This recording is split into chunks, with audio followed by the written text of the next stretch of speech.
Hello.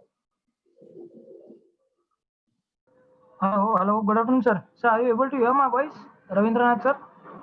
I can't. It's not. It's not very audible. Okay, now can you hear, sir? Is it audible now? Not much. Okay. Do I I have to do think anything from my end? I think so because my voice was very much audible.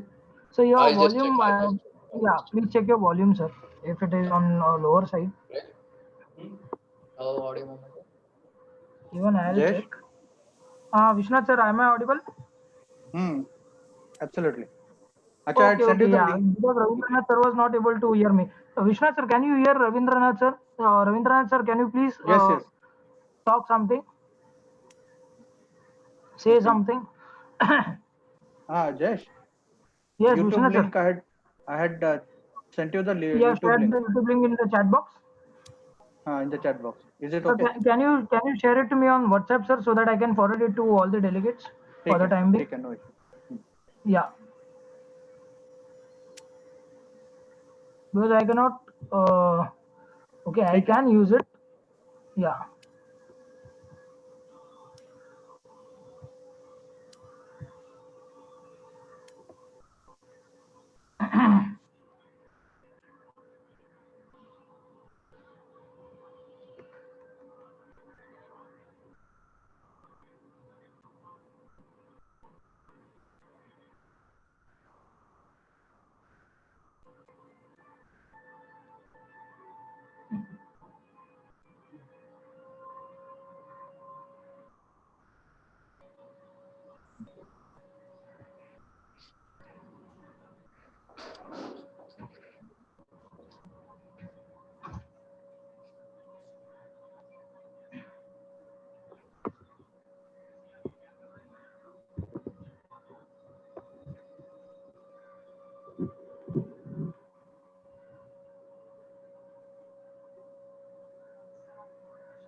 Jesh, WhatsApp link here.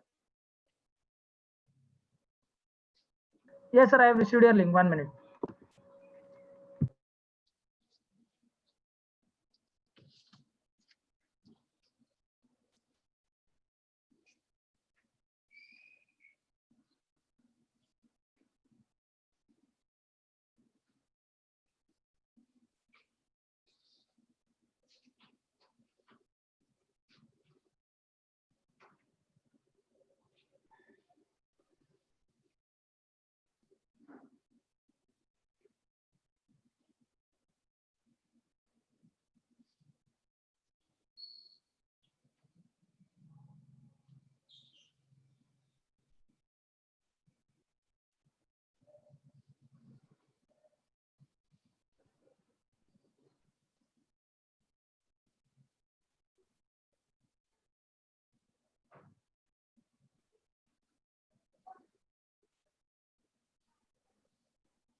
Good morning, कैसे हो सब लोग?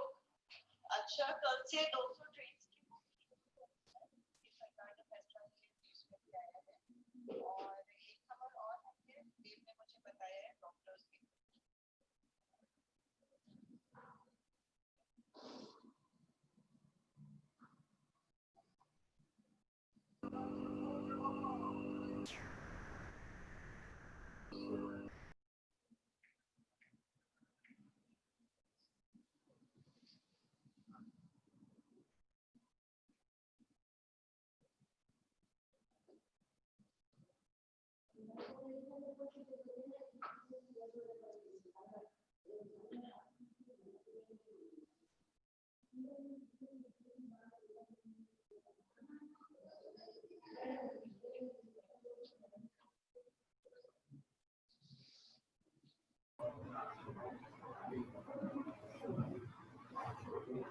Good afternoon.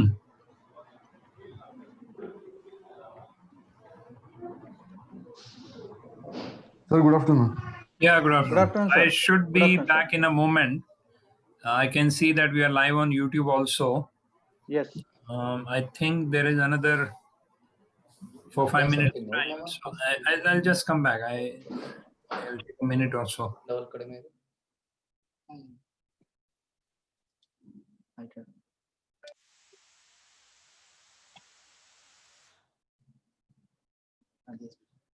Yes, please. Finish.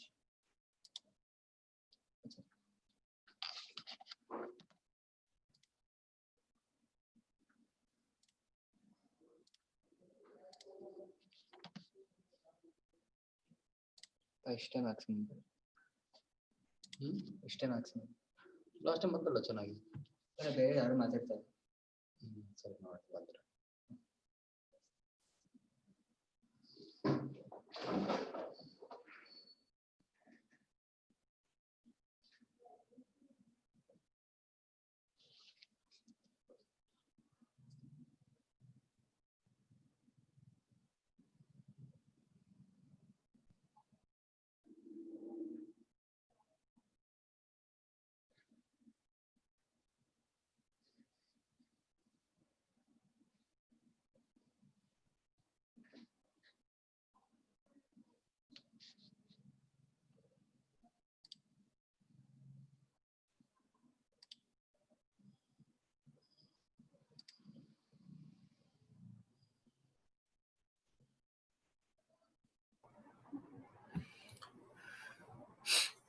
Yeah, good afternoon. Good afternoon, sir. Yeah, what we could do is we could start in a few minutes, and as I mentioned that I'll just initially take a few minutes to recap what we talked last time, Yes, sir. so that we build up the relevance to what we are going to talk today. And the same thing we do every time. That is, the third meeting will recap first and second meeting in short, go for the third meeting like that. And at the end of today's meeting, we'll sort of suggest or mention about what we will be talking about next time. So there's a continuity of the thought, and we are able to correlate things better.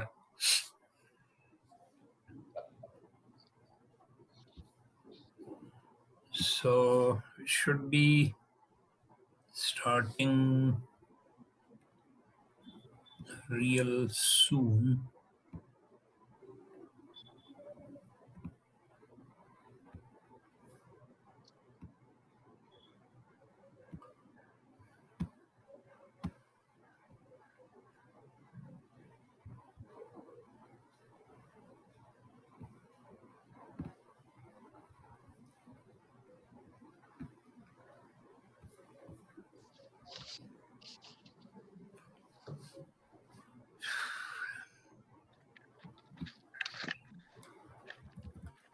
In the meantime, what I'm going to do is I have got certain papers about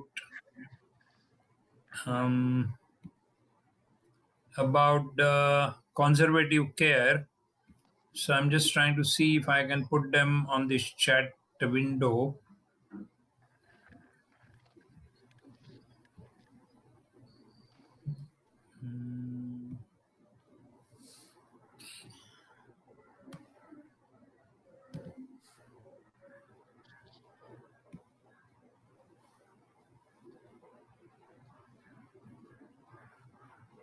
So I put a couple of papers in the chat window which you can download. These are essentially related to conservative care. And I thought that Dr. Ravindra is definitely going to cover that, but this can also form a background reading for you. So you may look at the chat window and look at those papers which have been uploaded.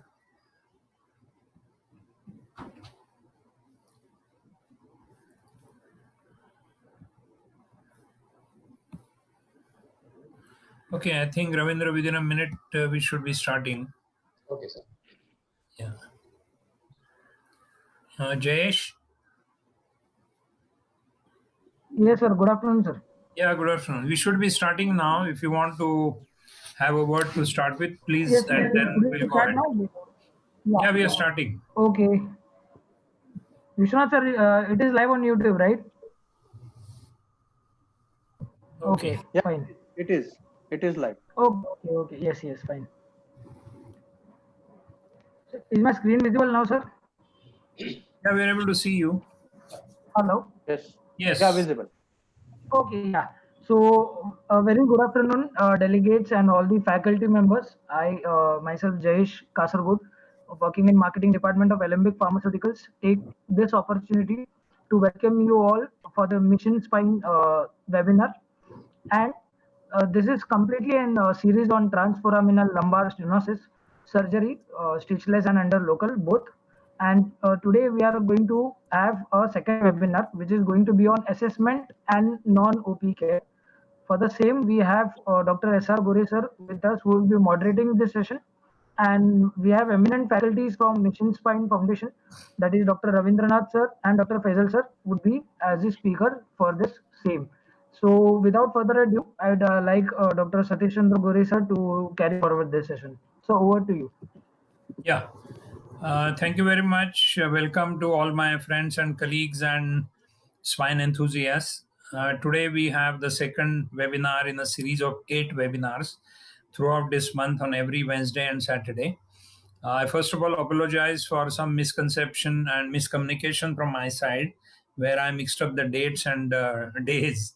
I talked of Saturday, but unfortunately I put the date as Sunday.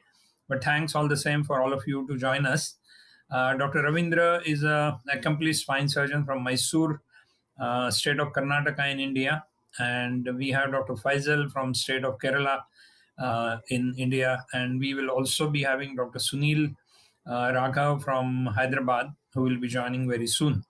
Now, today's topic is primarily about symptoms. How do we assess those symptoms? How do we correlate those symptoms to the structural changes? And how do we think about non-operative care, even though it is not very popular amongst the surgeons, but we need to know the scientific background of the non-operative care. So before we go ahead with the first talk by Dr. Ravindra, I will just take 1 or 2 minutes to recap what we talked in last meeting. And what we talked is this.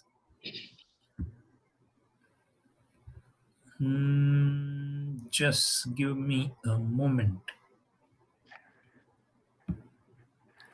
So I hope you can see this picture. Now this picture essentially showing you a ventral dissection, and the dark brown structure is the ligamentum flavum, and we are looking at the ligamentum flavum and the posterior wall of the spinal canal from the front. As you can see, this blue rectangle which I have drawn is the upper zone, the orange is the middle zone, the green is the lower zone or the extended lower zone below that, And this yellow thing which I have drawn is the nerve, which is the traversing nerve, which is becoming exiting nerve in the lower part of this picture, theoretically at L4-5. There are two important things to be noted. Number 6 is showing you that the lower part of the foramen is commonly empty of ligamentum flavum.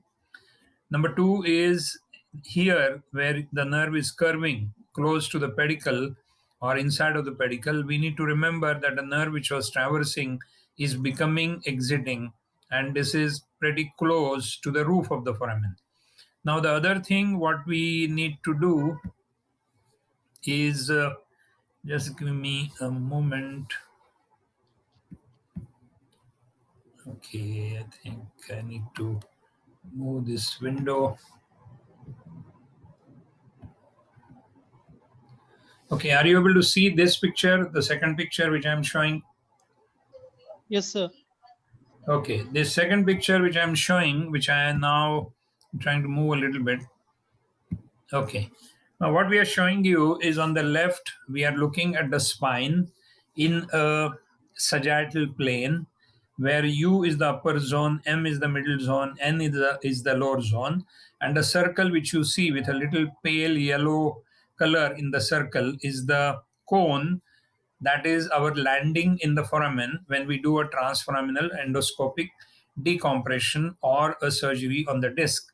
The same concept is shown on the right of the image, which is a coronal section, which is what is we are more used to when we do a posterior midline surgery, where U is the upper zone between the lower border of the pedicle above and the lower border of the body.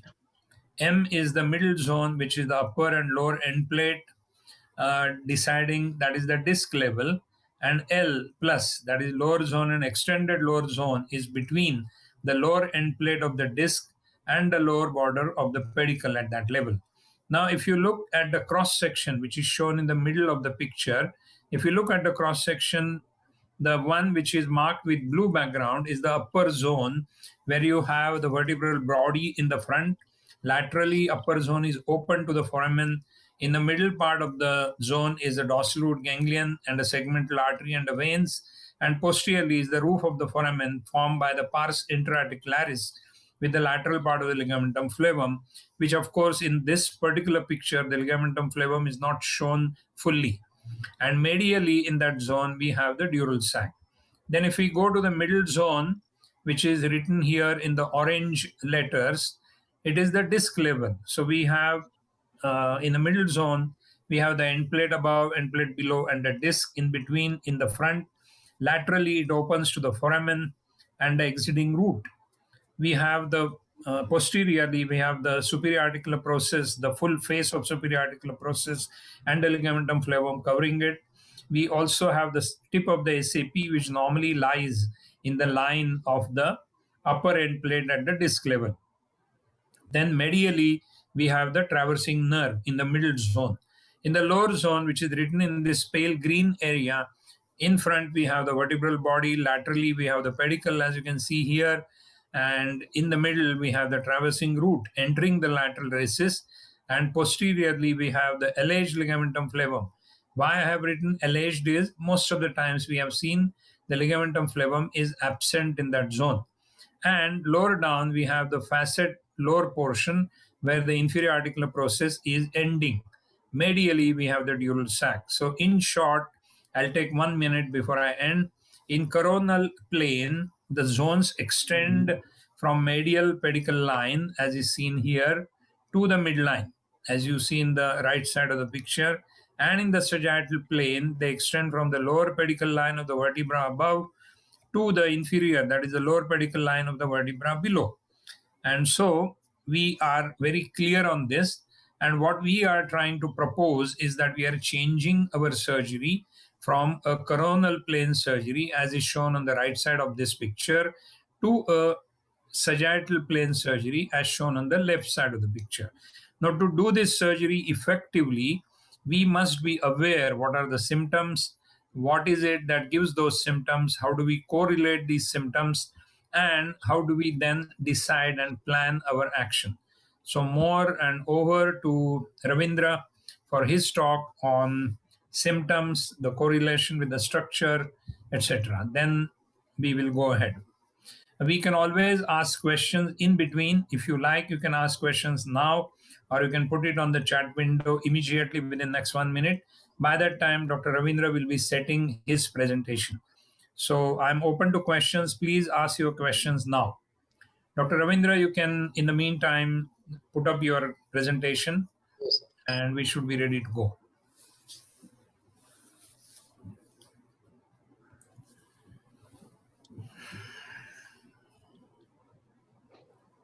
Visible, sir? I can see it. Yeah, good. You can go ahead. I think there are no questions at present. So as and when they are typed, we can take them at the end of your talk. Yeah.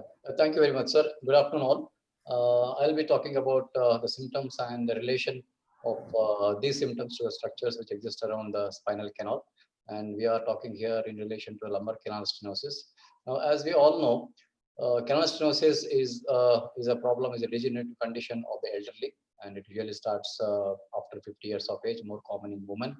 And most of these patients come to you with complaints of low backache. Initially, it's central in location, and gradually it moves to the sacroiliac joint area, the paracentral, and then it travels down the buttocks, into the thighs, into the legs, and onto the foot.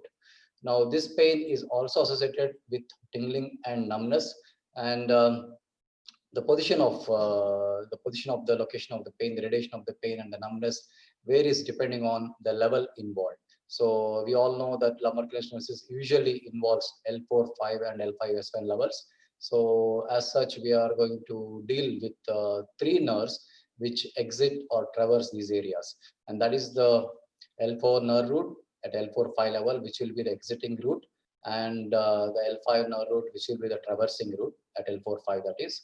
And when you come to L5-S1, L5 forms the exiting route, and S1 will be the traversing route. Now, depending on the location of the pathology causing the symptoms, which are mainly extending from a collapsed disc to an osteophyte to a buccal ligamentum flavum, a collapsed disc, or a calcified or ossified annulus. So all these are the reasons why the patient develops canal stenosis, with or without micro instability associated with the facet joint changes, arthropathy, and subluxation of facets. Now, what will be the location of pain depending on the nerve root involved? So when we look at L4-5 level, if the exiting route is involved because of exiting route pathology, it's involved mainly because of osteophytes in the foramen or in the lateral recess area, along with the hypertrophy of the ligamentum flavum around that region, and including any osteophytes from the facets as well. Now, the location of the pain will be starting from the central, extending to the sacroiliac joint region, and then the pain radius down the buttock region, the lateral aspect of the thigh, then curves over up to the anterior aspect of the knee joint. Now, this pain may mainly patient complain of either burning in character or sort of a shock-like sensation when they are getting up from sitting position. And that is mainly to do with, as you imagine, when there is hypertrophy of the facets and when the joint subluxates, when the patient offloads his back by as if he's sitting and getting up, then there will be some movement which happens at the facet joint, and the tip of the SAP, the superior arterial process, sort of compresses the exiting route, and that causes a sudden pain or a sudden shock-like sensation extending from the back up to the thigh.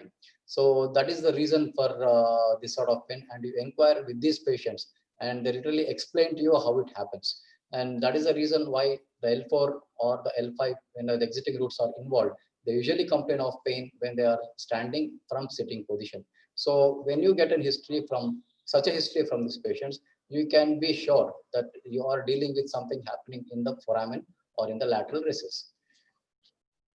Now, as we come down to the the L5 traversing route is involved, then the patient complains of pain starting from the back, going to the sacroiliac region, but the pain travels the lateral aspect of the thigh, lateral aspect of the knee, down the lateral aspect of the leg as well, curves over, and then crosses onto the middle border of the foot, up to the big toe, and also the first toe web space.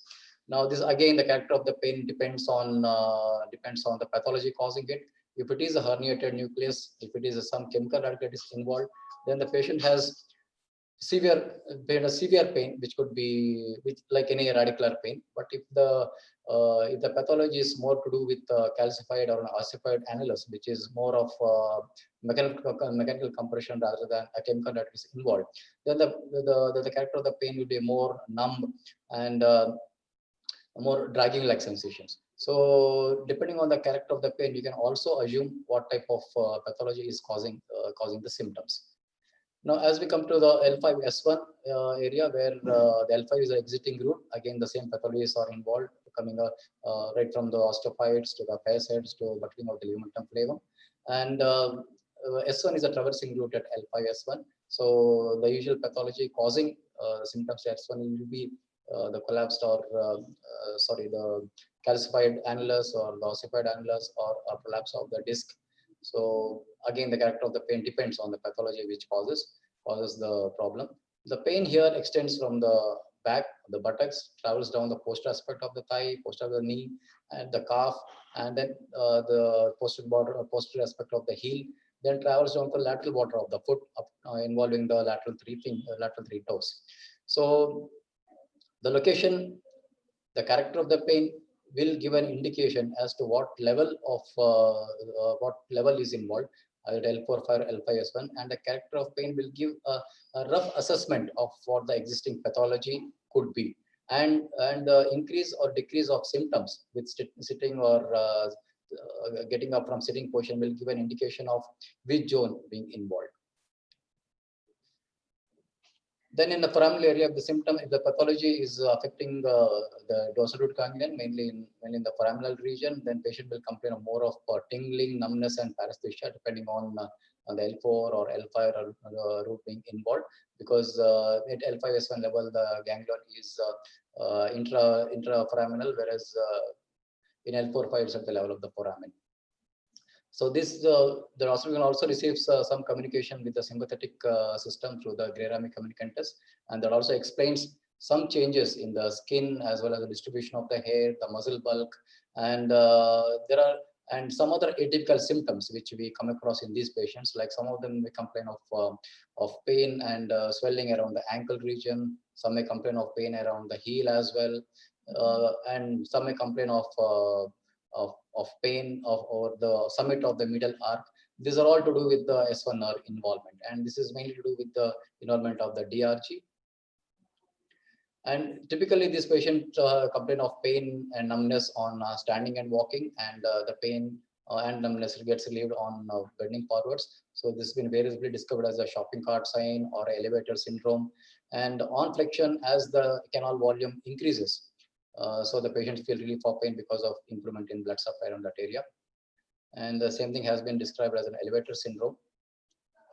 And the increase in symptoms because of walking can be tested through the 6-minute walk test, which is been developed by the American Thoracic Society, and it was started in 2002, where it mainly checks the aerobic capacity and endurance of the muscles, mainly to do with the lungs and the cardiac, but then been used in canal stenosis as well. A lot of other conditions also started using it, even including myasthenia gravis and other conditions. Now, these patients also complain of loss of balance, mainly to do with numbness in both the feet, and the usual complaint is the loss of grip of footwear as they walk. And that's mainly because they are unable to grip the footwear, and you have the loss of sensation as well as the weakness of the muscles involved. Autonomic systems also get at a later stage, and mainly to do with involvement of the urinary bladder, which is usually not sort of focused on. But when you ask some leading questions to the patient as to the urinary symptoms, usually come out with a history of a stress incontinence, where the urethral pressure falls down compared to the abdominal pressure, and on coughing or sneezing, they complain to you about some leaks happening through the urethra. And most of these patients complain of repeated urinary tract infections. This again to do with incomplete emptying of the bladder. This mainly causes residual urine and repeated infections. You need to probe to get these complaints from the patients. And in extreme severe cases of canal stenosis, you can expect caudicular-like symptoms, and where patients can on, they can have some sexual problems, the bladder disturbance, as I mentioned already, urinate or difficult initiating urination. Urinary symptoms are the more common to get the history of, and we can do an ultrasound also to assess the post-void urine.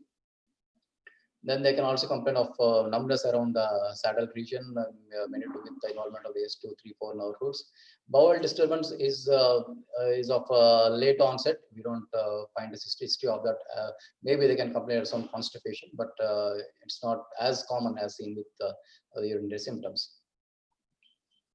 To summarize, the symptoms are extend from being sensory, initially from radiculopathy to motor, to be weakness of the foot, heel walking or toe walking becomes difficult in these patients, loss of balance as they need some support to stand steady and walk, and extends up to the autonomic functions of involving the bladder, where frequent urination or repeated urinary tract infections form part of the syndrome complex.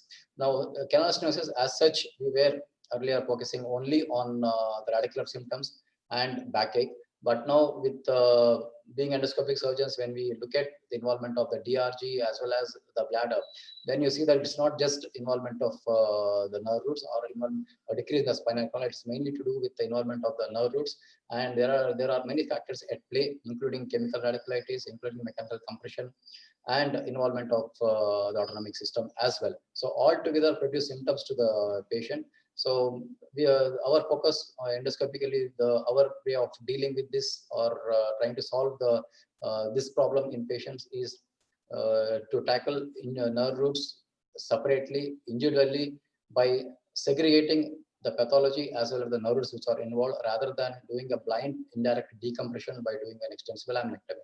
So by focusing, by segregating the pathology as well as the nerve root involved, with a minimally invasive techniques with transformer endoscopy, we can give good results to these patients. We have started doing it. We have results as well.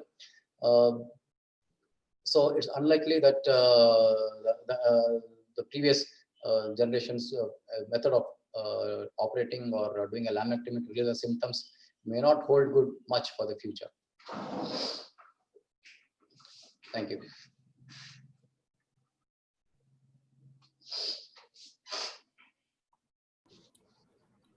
So,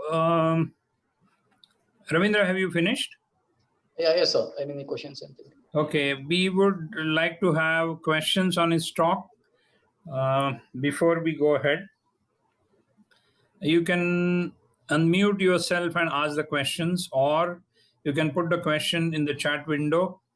Now, I have been trying to put some files in the chat window, and I have tried to send 5 files, but most of the people are saying they have not received. So I'm going to say that if you don't see or receive any file in the chat window, please put your email in the chat window, and then I'll be mailing the files to those who have put their emails. Otherwise, also you can put your email. Now, before we go to the next talk, please put your questions here and in the chat window, or unmute yourself and ask the question directly to Dr. Ravindra. Our next speaker is going to be Dr. Sunil Raghav. He is from Hyderabad. He would be talking more about the topic which we have just mentioned.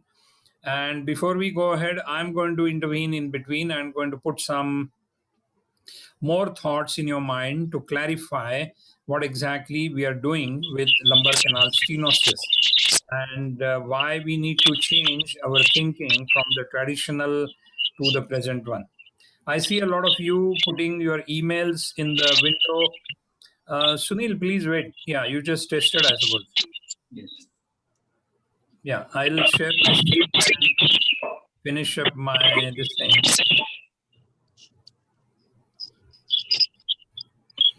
Okay, now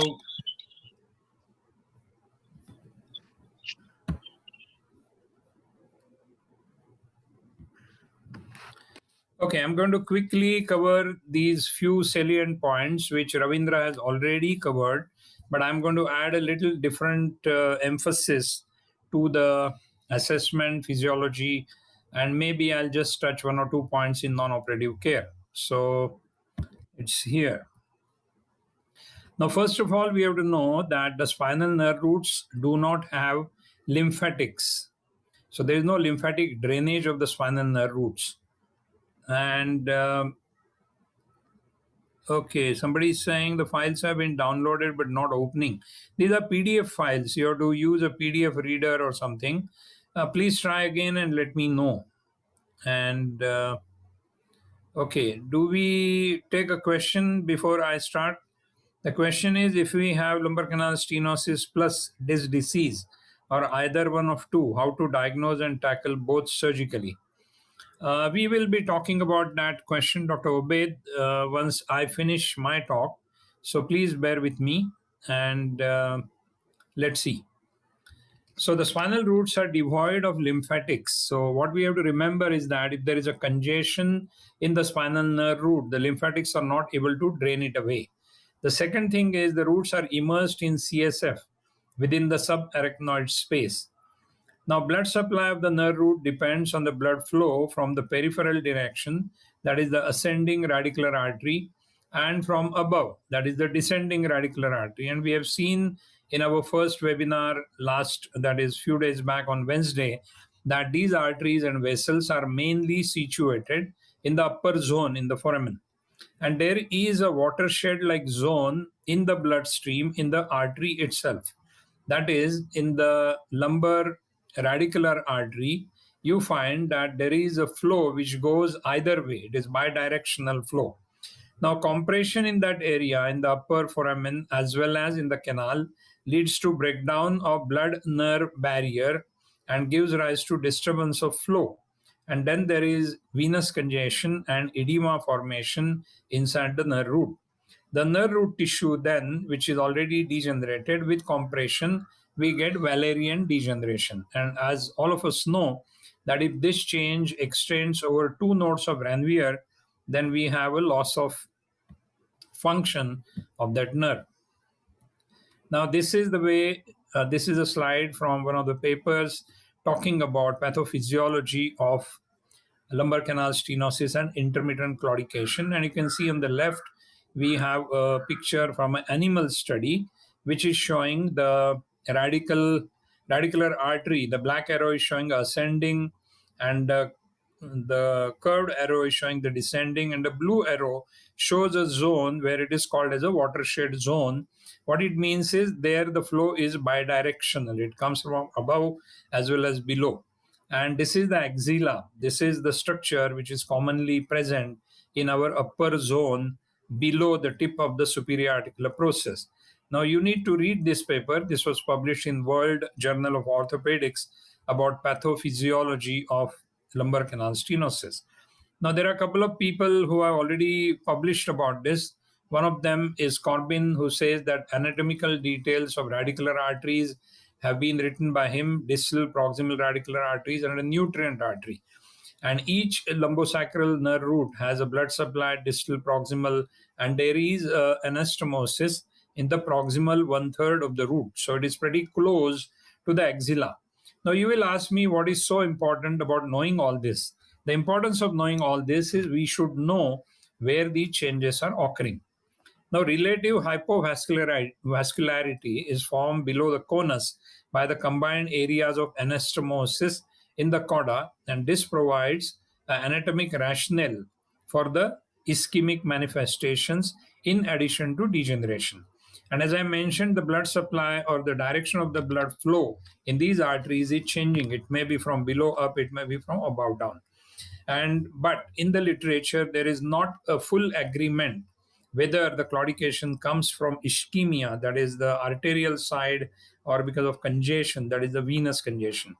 Now, blood nerve barrier regulates vascular permeability in the nerve root, is susceptible to congestion, which raises the intravascular pressure, rather than to ischemia, which decreases the pressure. So in general, people feel that all the problem is because of congestion, and therefore there are two main things which we must understand. Number one, instead of pain, we get more of numbness, we get more of heaviness. It is less of pain, because pain is because of inflammation. Here it is more because of congestion. And second thing is, unless you relieve the cause of congestion, you're not going to get any change in the symptoms. In case of pain, if we relieve the inflammation, we are able to relieve the problem. Spinal canal stenosis frequently shows a GADO enhancement on the barrier and edema of the nerve root. Then, when there is a congestion, there could be ectopic firing in the nerve roots, giving rise to the symptoms, which we commonly see in the form of paresthesias, dysesthesias, etc.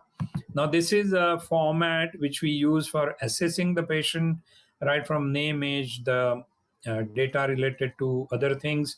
And then we go ahead with these 10 questions, as we have been talking repeatedly, where we ask the patient whether there's any numbness or pain, what is the location. And out of these 10 questions, the first two are supposed to talk about mild, first 6 are moderate, and all 10 are severe forms of stenosis.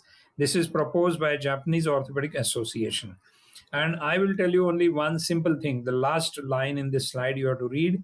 The tibial nerve compression is a good test for diagnosis of spinal canal stenosis. So what you do is you make the patient lie prone, and in the middle part of the popliteal fossa, you come down in the middle part, that is actually in the middle part of gastrocnemius, and you press the tibial nerve. This nerve is almost always very, very tender in that area, which can be a good clinical simple diagnosis of lumbar canal stenosis. We also note a lot of other things. That is, we note about post-void residue, etc., as Ravindra has already referred to. And then important thing is he has already highlighted, I'm again highlighting, is that in all these patients who are aged above 65 or so, all of them have cauda equina related symptoms. It could be in the form of nocturnal leg cramps, incomplete bladder emptying, neurogenic bladder, bowel symptoms, urinary hesitancy, incontinence, etc. Now the problem is many of the patients believe that these problems are coming because of age. What they feel is correct. I mean, these are coming because of the age, but we need to explain to them that these problems could be treatable, and in that case we have to act in the time when they are reversible. We have also seen that there could be a complaint like erectile dysfunction in addition to all these other things. So bladder involvement is a pretty common association of all these problems. Now, Dr. Ravindra has already mentioned about 6-minute walking test. The point which I'll just highlight is that almost all of us, doctors as well as patients, do have a mobile phone nowadays.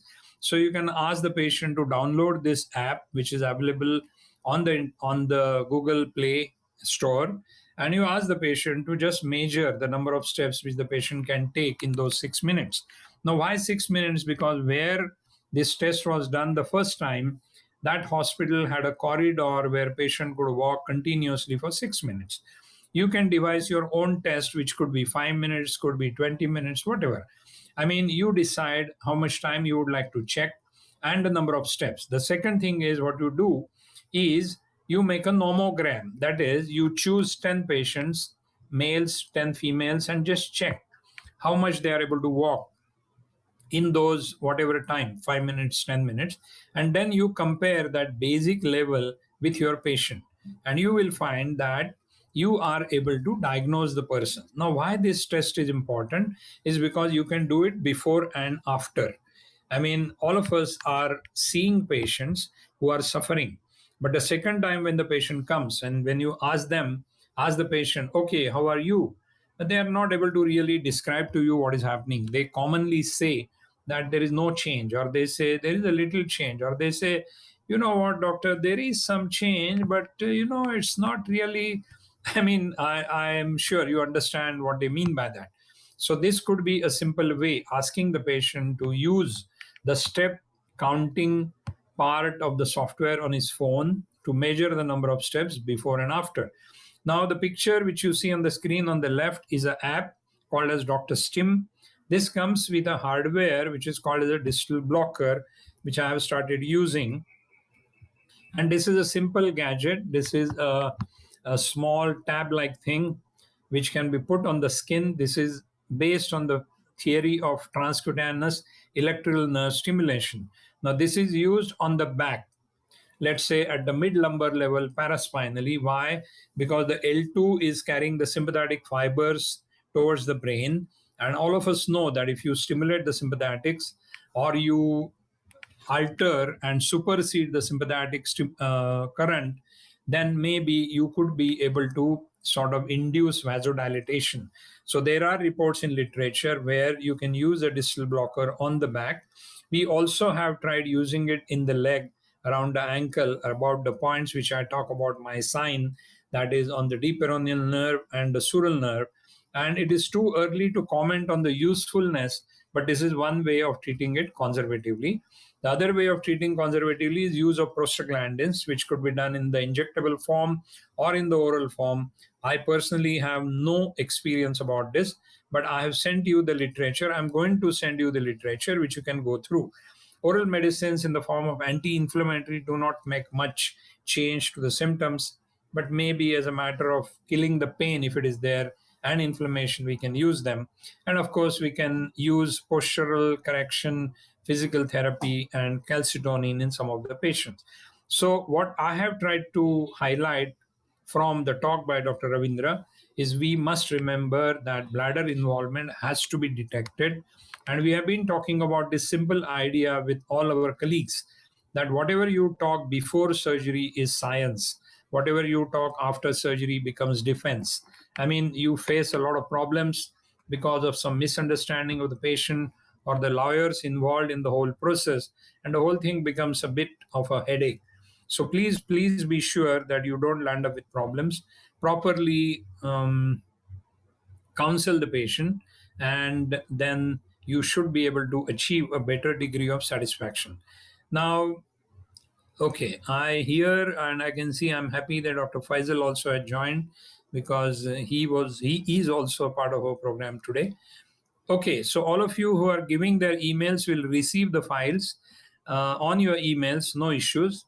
And the question which Dr. Obaid asked, I will ask Dr. Ravindra again. What he asked is, if you have disc herniation and lumbar canal stenosis, I mean in the image, then how do you sort of differentiate and how do you decide what to do? So once you answer that question, then we'll go to Sunil and then of course to Faisal. So Dr. Ravindra, unmute yourself and please answer that question. Yeah. As I mentioned earlier, the character of the pain and the location of the pain are two important things. And in this case, wherever the disc, because pain is the patient is having pain because of disc prolapse, then obviously the pain will be intense in character. The pain will have more pain. The patient will have terrific symptoms. And in these patients, you test the sural nerve and the deep peroneal nerve. You palpate them, and you find that these nerves are tender. That indicates chemical radicalitis. Whereas if it is a pure case of stenosis, you don't find these nerves to be tender. That's what been my observation. And of course, straight leg raising test and and even the character of the duration of the symptoms, that also is a key in these cases, because anything to do with the disc prolapse, obviously it is of a short duration, whereas stenosis is long duration, as well with the back pain, as well as the character of the pain, the character of symptoms are more of numbness rather than very sharp pain. So, and how to deal with it? Definitely, you need to treat the prolapse part of it first, because that is the one which has aggravated the symptoms. And once you take care of that, most of these patients settle down. You do not do anything for the stenosis part of it unless or until the patients come back to you with a pain which go more in favor of stenosis. Otherwise, treating them as a straightforward disc pathology, I think will relieve the symptoms. That should be enough.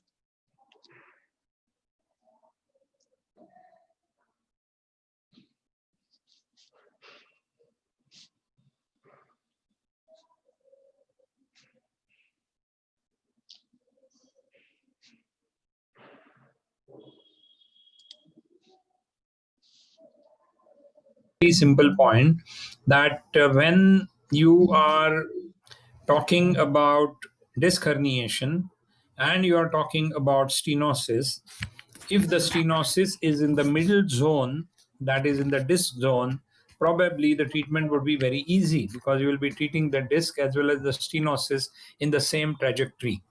If you have a disc herniation with an up migrated thing and a upper zone stenosis, probably that again would be easy. Volume ಜಾಸ್ತಿ ಮಾಡೋದಾ ಈಗ? Sorry? Somebody said something?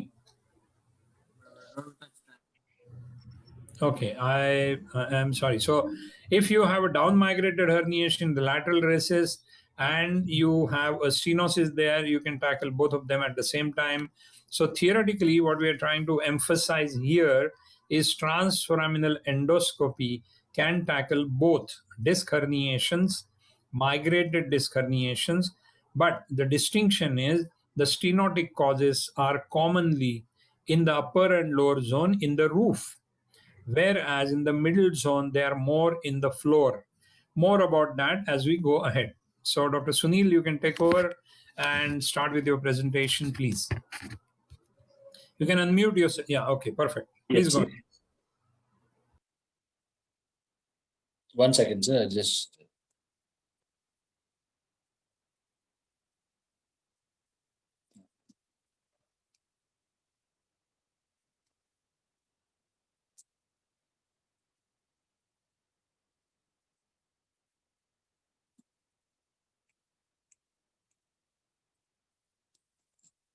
can you see me now?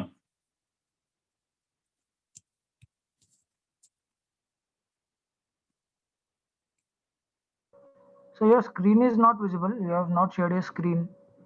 One second. Your video. Yeah. Yes, now we can see your screen. Okay. But again, it stopped. Sorry, 1 second. Just give me some time.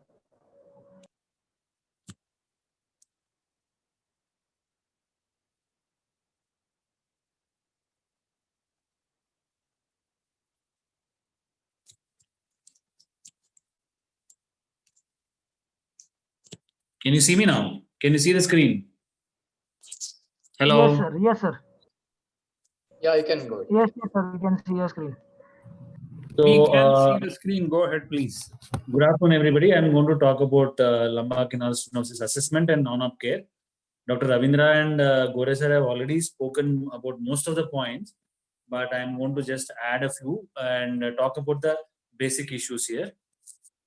So assessment will be clinical and radiological assessment. In the clinical assessment, most of the time the patients tend to come to us with pain.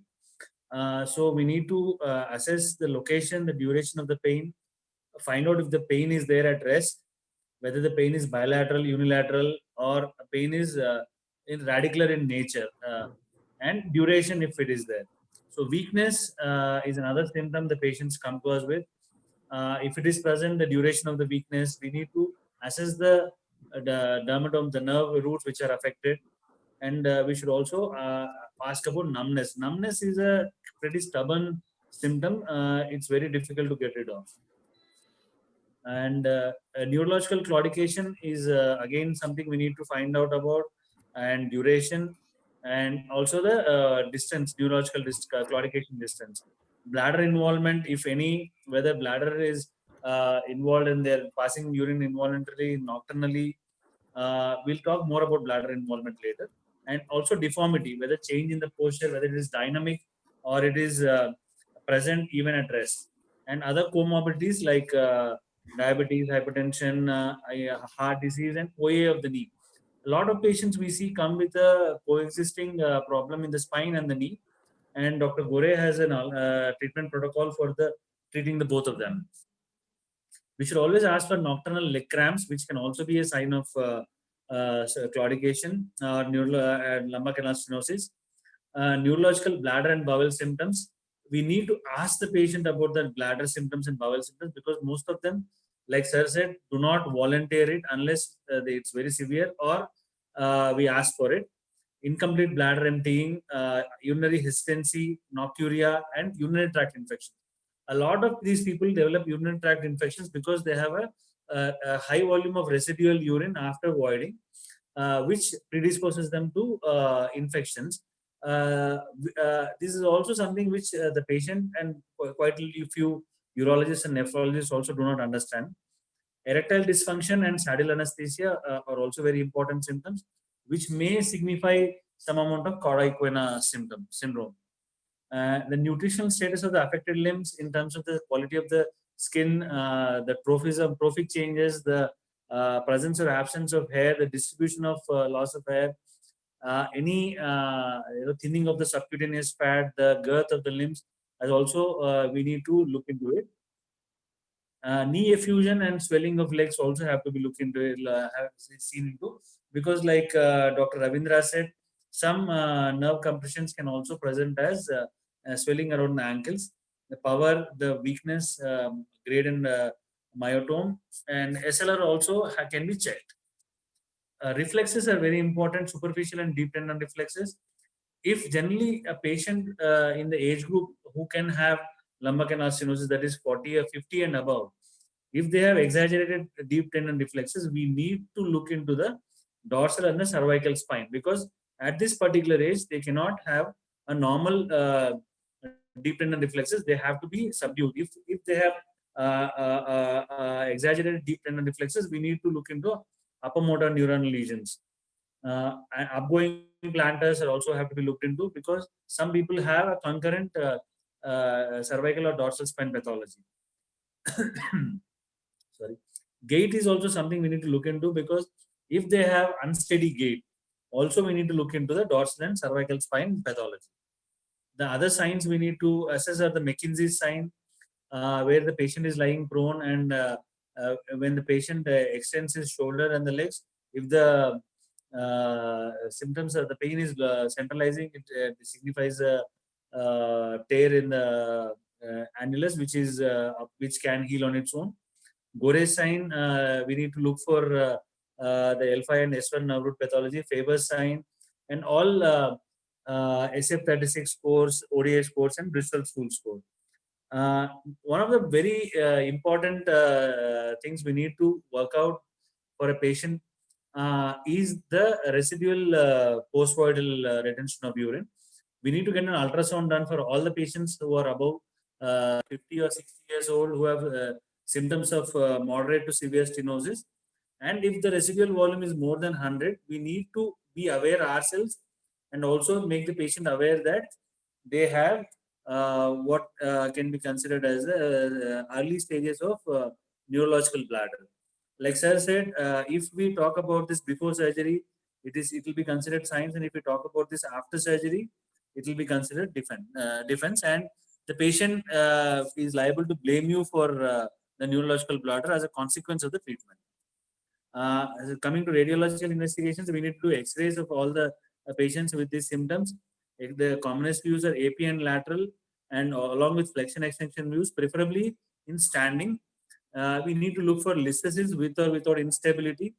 So this is one more factor which has been used by the traditional surgeons to instrument every case of listhesis. We need to, unless the patient has severe back pain, instability symptoms, or if there are signs of instability on the X-ray and the MRI, where the flexion extension views, the mobility is more than 2 mm, or if the facets are full of fluid, we should not instrument unnecessarily.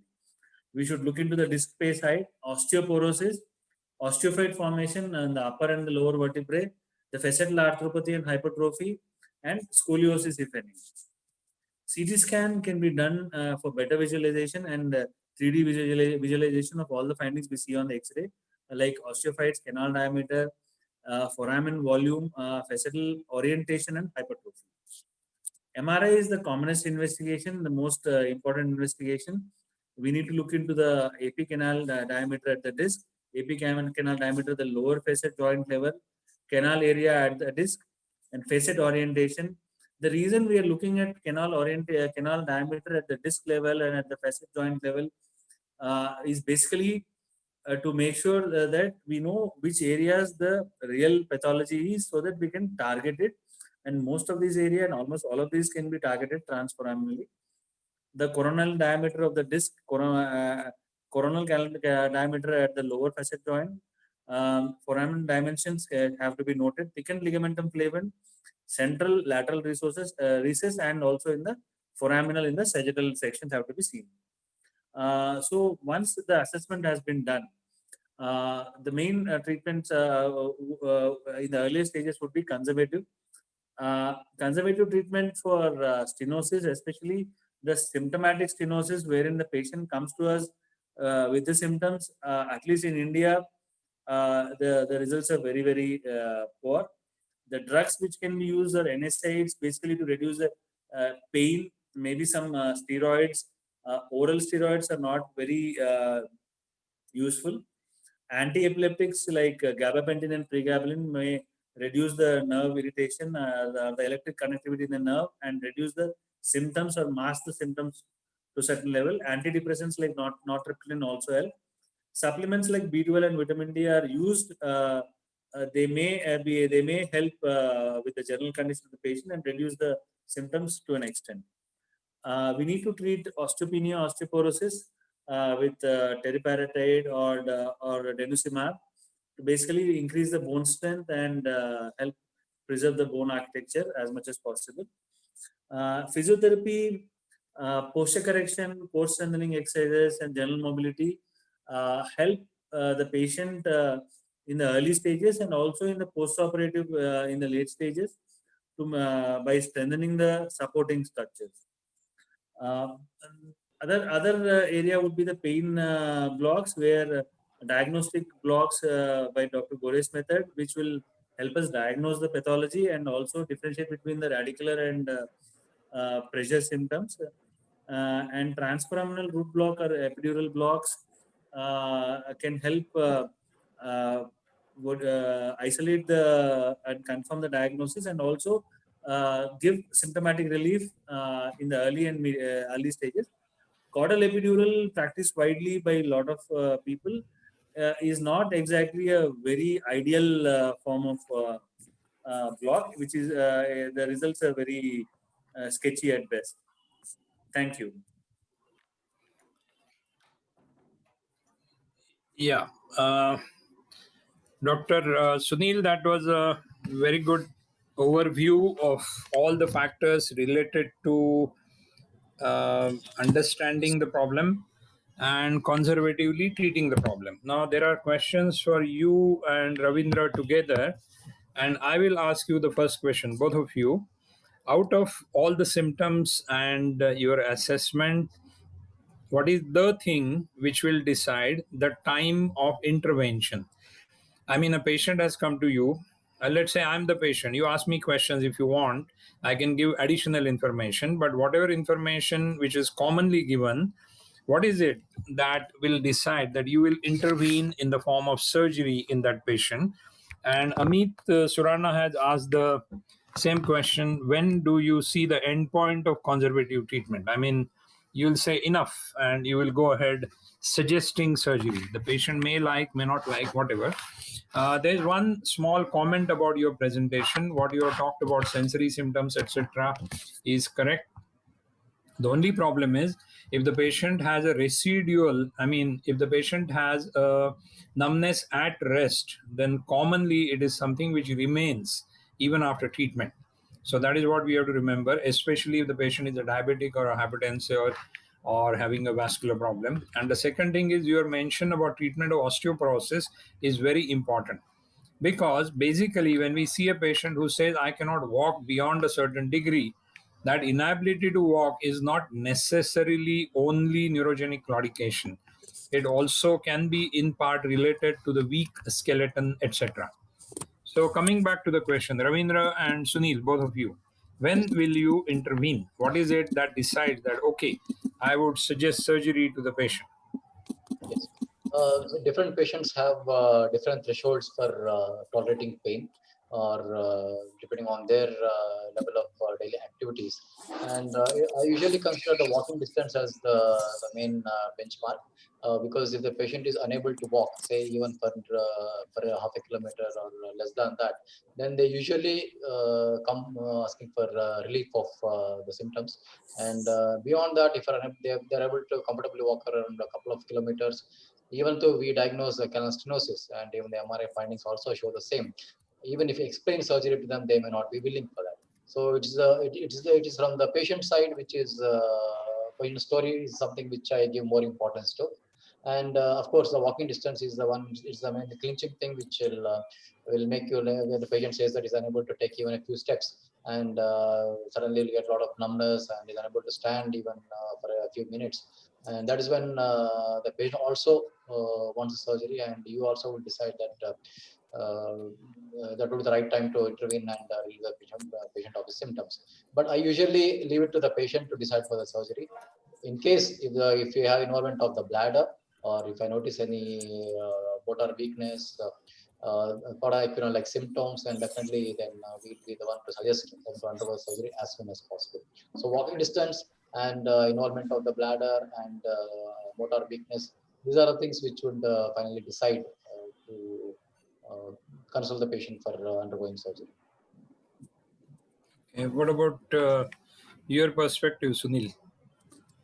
Sir, the symptom with which the patient has come, if we are not able to relieve it, especially say his walking distance, or if there is a neurological deficit which we are not able to relieve, then that would be the patient's symptom which I can quantify. Another thing is I would probably look at the residual volume, post-void residual volume, and I would, if it is high, I would explain to the patient that his bladder is also getting involved and is probably an impending cauda equina, and that would also help me prognosticate and predict post-op. I can warn him post-op that he may have bladder retention, which is not because of the surgery, but probably it was due. But the most important thing is the patient would, in India especially, they come with one or two particular symptoms, and if I'm not able to relieve them on conservative management, be it a block or a medication, then I would probably take him. And if the patient has neuro deficit which is creeping in, then that would be definitely an indication for me to offer surgery in the first visit. Okay. I would ask a question which has been asked by Dr. Obaid, that is there any role for pelvic traction in the treatment of stenosis or disc-related symptoms? I don't think there is any role for pelvic traction other than making the patient rest. So the patient is on rest forcibly, and maybe that will help resolve the symptoms for a transient period of time. Yeah. The next question is to both of you. Let's say the patient has come to you, he or she has complained about something. You have treated conservatively, but the patient has not been satisfactorily relieved. So you suggest surgery or intervention, either of that. Now, suppose you suggest surgery, what is it that you promise to the patient will happen, and what is the time frame for that happening?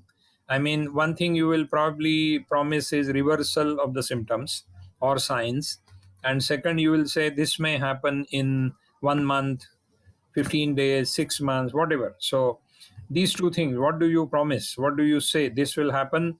Let's say my walking problem is I can walk only 100 steps in 6 minutes. So what is it that you tell me? How much will it change to, and in how much time? Yeah. If it is a pure disc case, I will tell the patient.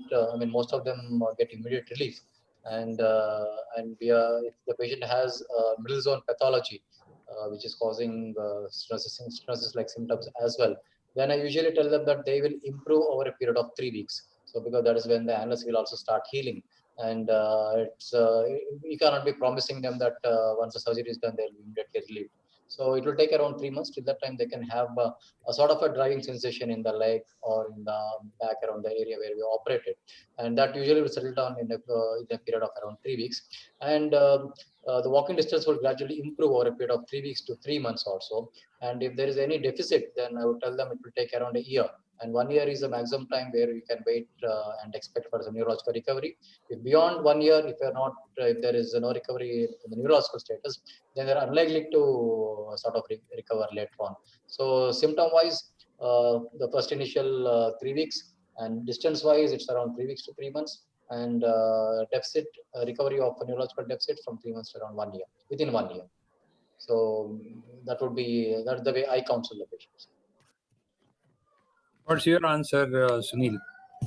Sir, and if numbness is the predominant symptom and if it is there at rest, I would tell them beforehand that numbness will not improve.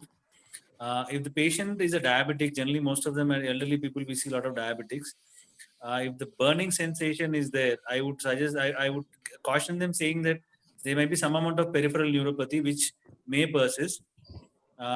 Walking distance is something which I tell them will improve between 3 weeks to 3 months, and it will keep improving for about 6 months of time. But again, especially if a patient's legs are showing trophic changes, and if a patient has a history of diabetes, or if a patient is a smoker, we need to rule out peripheral arterial diseases, wherein the symptoms might persist. So we need to look at the comorbidities also and try to estimate scientifically how much of the symptoms are because of the stenosis and how much of the symptoms are because of the other pre-existing conditions. Pure stenosis, the first symptom I assure them would improve is the walking distance. The pain would come down over a period of time, but numbness, some amount of residual numbness may stay, is what I tell them. Okay. Now the next question is actually 3-in-1 questions. Part 1 is, does the post-void residue urine volume improve after surgery? If yes or no, and then what is the duration when it will happen? Number 2 is, do you use EMG study, etc., neurophysiological study for diagnosis and pre and post? And number 3 is, when you're treating a patient conservatively, how will you really know that he is worsening? What is the thing? What is one thing or two things which you will look for when you say, oh, you are worsening, so I'm not going to wait? I mean, you will suggest that a surgical option should be considered. So, post-void, EMG, NCV, and worsening. Both of you. Yes, post-void, I do not have much of personal experience. I mean, we have started noticing this very recently, and maybe for me to take around next 6 months to actually answer that question, because only then we do a repeat an ultrasound, maybe in once every couple of months in the follow-up, and see if the residual volume is coming down. So, yeah, theoretically, yes, definitely it should improve because you have taken out the pathology which was causing the problem. So they should, as such, as in any neurological deficit, improvement of neurological deficit, naturally the bladder also should regain its function. But to what extent and how many days, I'm not in a position to answer it right now. It may take me 6 months, because right now I have done some follow-up, and gradually when I examine, I can definitely give that answer. When it comes to EMG and NCV, I think what we notice here may be delay in conduction only. Otherwise, it may not be, as in, say, a carpal tunnel syndrome, maybe because of the compression of the median nerve. So this is also something similar to that. So unlikely to find anything specific for canal stenosis. You have a sort of a general decrease in the nerve conduction velocity, in which are the nerves you are testing, and depending on the nerve roots involved. Otherwise, nothing specific for as far as stenosis is concerned.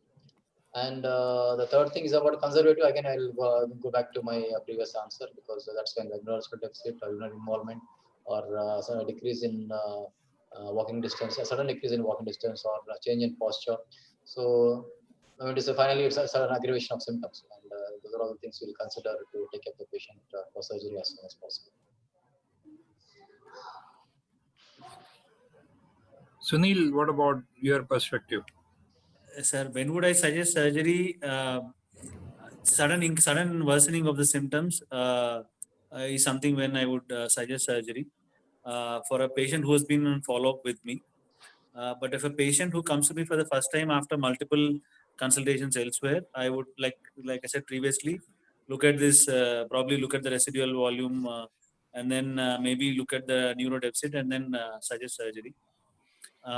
Regarding residual volume improvement, I have seen a few patients who improved over a few months, but the residual volume we are measuring right now as one to mainly to protect ourselves in terms of explain to the patient that there is a pre-existing neurological bladder, which is evolving, and which, because sometimes the patient doesn't give us any complaint of any bowel symptoms, bladder symptoms, and post surgery suddenly there is a retention. It may be because of mild amount of traction or pulling or pushing through because of during the surgery. They may have some amount of retention, which may have been precipitated by the surgery, but not totally because of the surgery. So that is one thing. And I would suggest surgery, especially when the symptoms suddenly worsen in a short duration. Okay, so I hope that your answers have satisfied the people who asked them. There's one more question before which we go to, after which we go to Faisal. The question is, any physiotherapy method advisable for patients who have mild symptoms of stenosis? Any specific physiotherapeutic method? And we are not planning for surgery. Yeah, you can answer that question, and then we go to Dr. Faisal's presentation. Yeah, if the symptoms are mainly to do with disc herniation, then we can always suggest spinal extension exercises mainly. And but otherwise, if it is because stenosis due to involvement of the facets or with collapsed disc space, I think not mainly or maybe a heat therapy in the form of short wave diathermy might help. But then exercises wise, I don't think anything would be suitable for the patient to do, or it may not improve the symptoms or rectify the condition to any extent. In fact, it may worsen the symptoms sometimes. Extension exercises. So, mainly to do with disc-related problems, definitely spinal extension exercise, core exercises would help.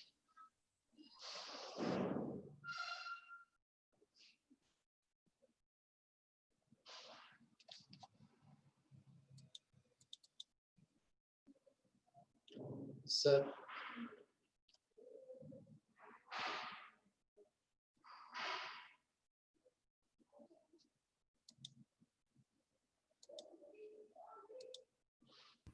Dr. Faisal, you can go ahead. And there is one more question, which is about micro surgery for relief of symptoms, which we'll take at the end.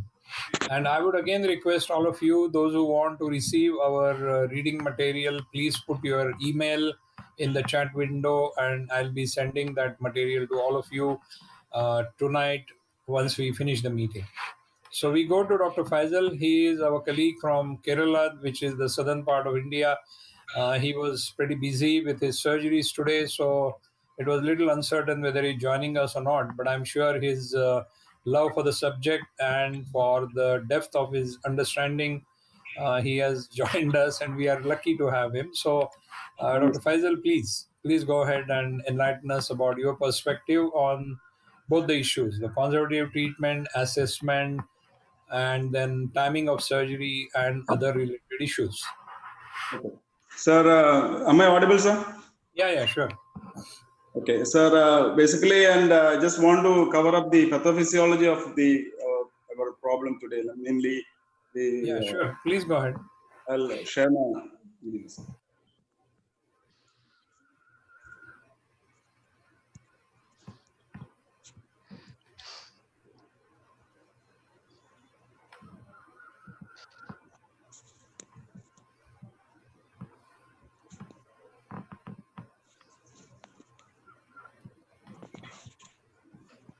Yeah.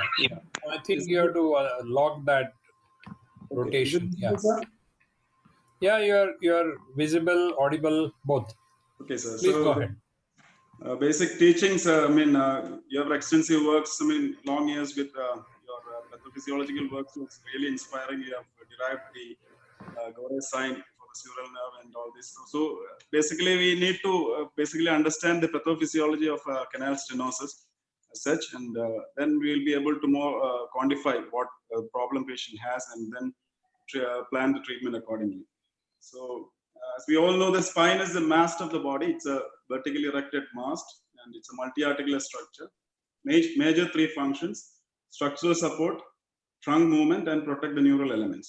So the spine has a basic spinal unit, functional spinal unit, which consists of 2 adjacent vertebrae and the intervertebral disc and the posterior elements.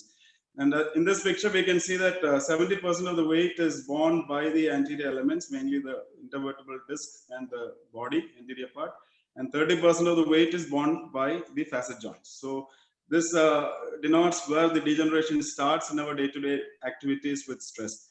So, and coming straight to the spine degeneration, which contributes to spinal canal stenosis, the topic which we are dealing with.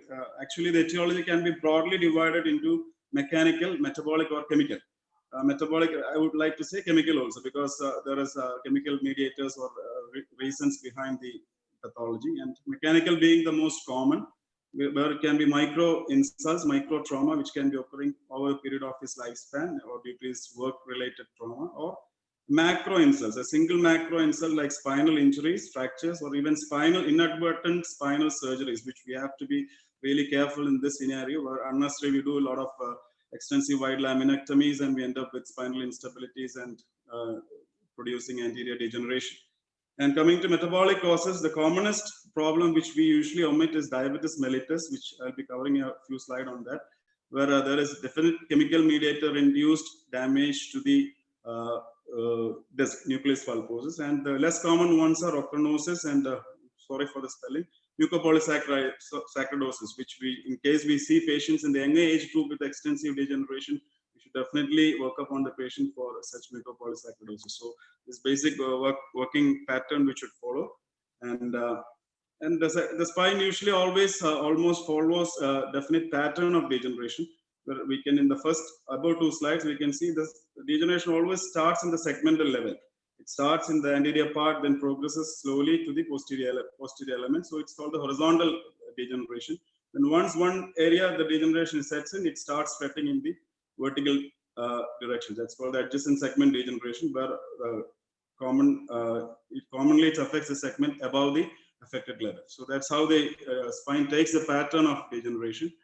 And spine degeneration, to remember easily, we can classify the changes as ABC. So ABC of spine degeneration. A changes usually always starts and it's confined to the nucleus pulposus. And B changes, it's actually a continuum of the degeneration. It spreads to the disc, annulus fibrosus, end plates, bone marrow, and the adjacent vertebrae. So that's how it comes. So once the nucleus pulposus is damaged, it goes again to the annulus fibrosus, to the periphery, end plates are involved, bone marrow changes sets in. So that is the B changes once it's confined to that.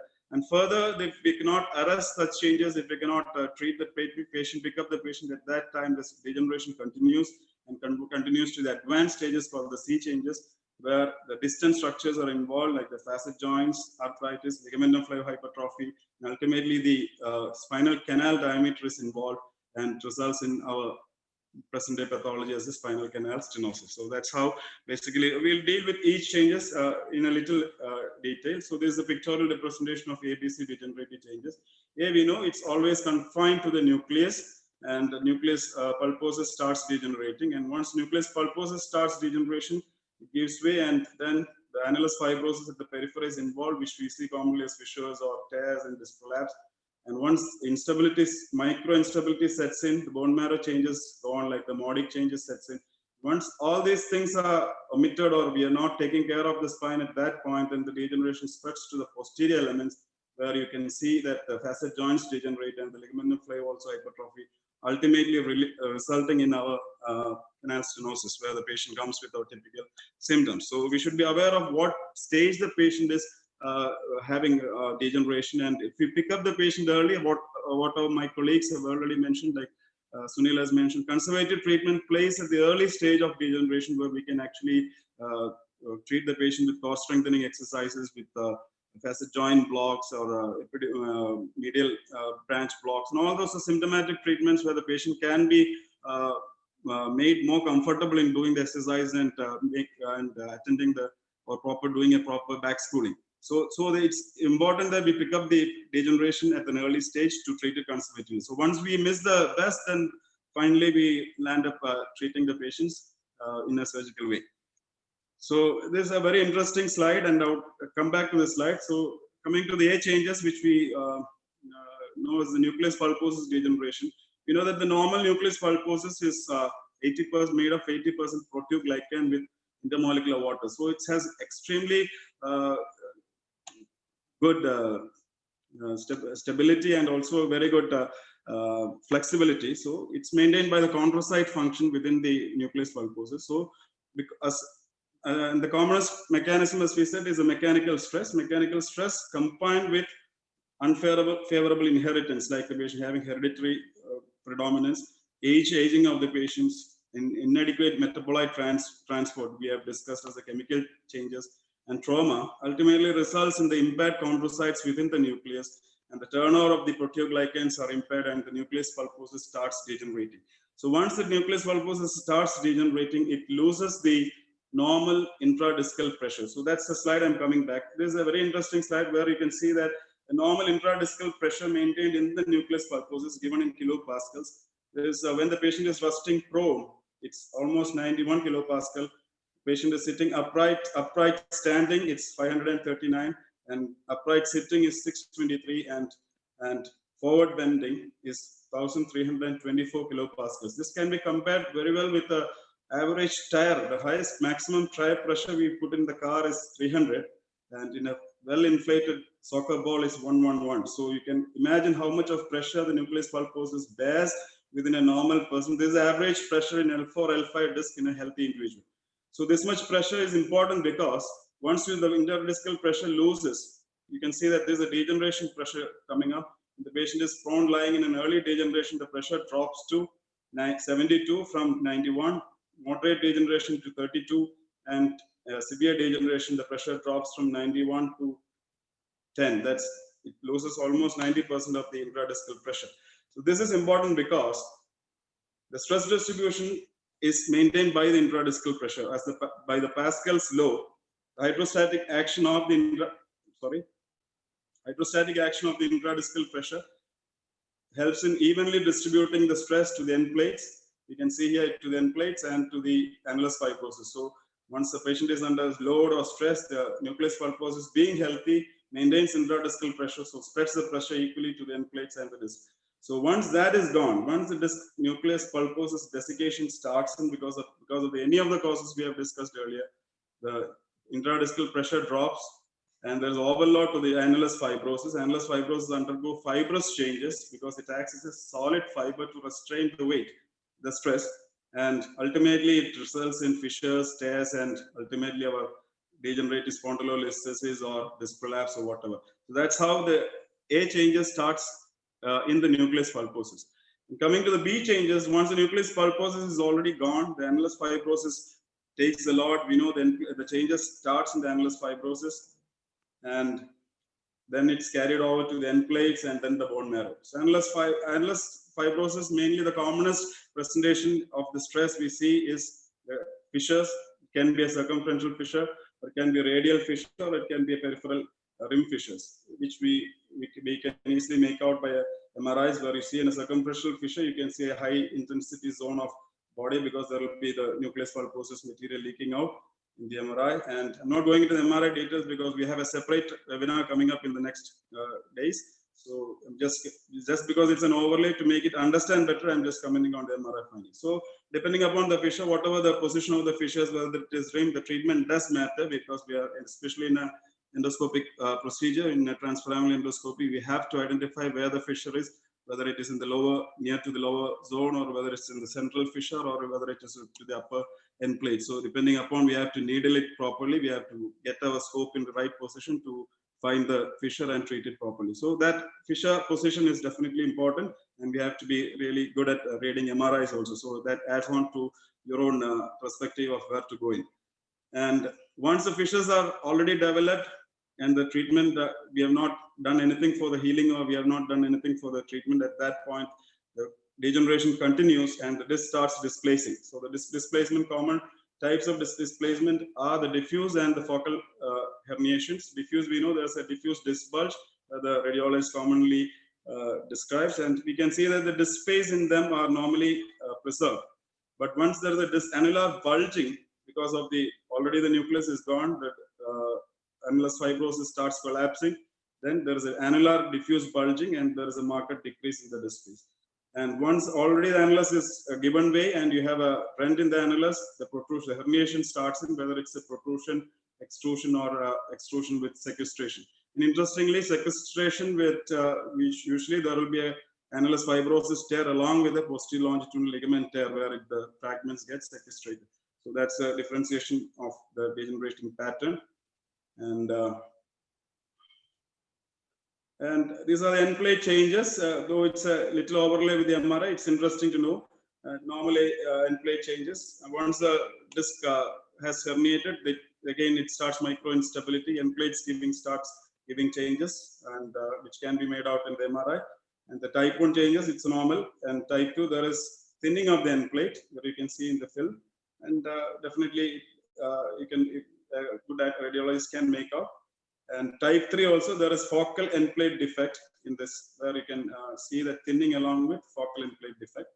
And 4, 5, and 6 are always pathological. It might be always or sometimes associated with end plate modic changes, wherein type 4 is less than 25%, type 5 is up to 50% and more than 50%, or diffuse end plate damage is type 6. So where you can see all irregular end plates and herniation, such sort of. So as the end plate changes come in, and then the continuum of the degeneration will be the marrow changes. We definitely, it's important to make out what the modic changes are. Type 1 we always know, as our colleagues report, it's bone marrow edema with highly vascularized fibrous tissue in the end plates. The classical sign is a claw sign, and it usually denotes an infection or a highly vascularized pathology in the end plate area or adjacent to the disc. So it is always pathological. And type 2, you have changes where the red marrow is replaced by yellow marrow in the vertebral bodies. And type 3 is the marrow gets totally replaced by dense woven bone, and it is potentially stable and usually always asymptomatic, type 3. And these are the changes. Type 1, you get highly vascularized area in the end plate area, red marrow vascularized. And in MRI, it will be hypointense in T1 and hyperintense in T2. So just to analyze. And type 2 modic changes, the marrow is replaced by yellow marrow, where it's correspondingly in MRI, it is hyperintense in both T1 and T2 sagittal. And type 3 is where it is replaced by dense marrow, so dense bone. So there is no marrow at all there close to the end plate. So that's how the end plate changes are significant, because it denotes the progression or the stage of degeneration in the spine. That's importance of end plate changes. So all these B changes put together finally results in a spinal instability, micro instability to start with, then progresses to non-listhesis. So when there is a vertical instability, you can see, as you find patients with osteoporotic collapses, you get a vertical instability, and when there is a listhesis setting in, you get horizontal instability. And coming to the last changes, the C changes, where the facets are involved, the ligamentum flavum and the spinal canal diameter is compromised, are the advanced stages of degeneration. And facet joint hypertrophy is the commonest we see in our thing. And then once the joint is unstable, the craniocaudal subluxation can set in with ossified formation. All this leads to ligamentum flavum hypertrophy as a measure of the body to stabilize, as body tries to, the spine tries to stabilize itself. So the ligamentum flavum hypertrophies with an increase in the type 2 rigid collagen fibers in place of the normal elastic fibers. So normally it's composed of 60 to 70% of elastin, like in the last webinar, Dr. Girish was mentioning that. And once there's a flavum hypertrophy, the elastin fibers decrease and the collagen type 2, which is more rigid and unyielding, comes into play. And so the ligamentum flavum becomes unyielding and ultimately results in our spinal canal stenosis, what we are dealing with today. So this is the overall spinal canal stenosis pathology. It can be any reason, or it can be a combination. It can be single one or in any combination, which ultimately leads to stenosis. It can be a disc herniation from a ventral compression. It can be degenerative spondylolisthesis compressing the foramen by the exiting nerve root. It can be a facetal joint hypertrophy and ligamentum flavum hypertrophy, or a combination of any of this, ultimately resulting in a spinal canal stenosis. This is just a very important class. I just put this classification because just to make you aware that canal stenosis is not central alone. It has to be lateral and foraminal. And so there is a classification itself has denoted that it is central and lateral and foraminal, and 2/3 of the pathologies are in the lateral and the foraminal. So central is just only one part of it, and the minor, I would say it's a minor part of the stenosis. So it's a classification, and so that's just to highlight on the mainly. So when she says canal stenosis, we have to be aware that it is lateral recess stenosis, it is foraminal stenosis plus central stenosis. So that's what the teaching present day goes, and the treatment protocol goes. So just to touch on the metabolic causes, mucobolic, just when you see an MRI like this, so in a younger patient less than 20,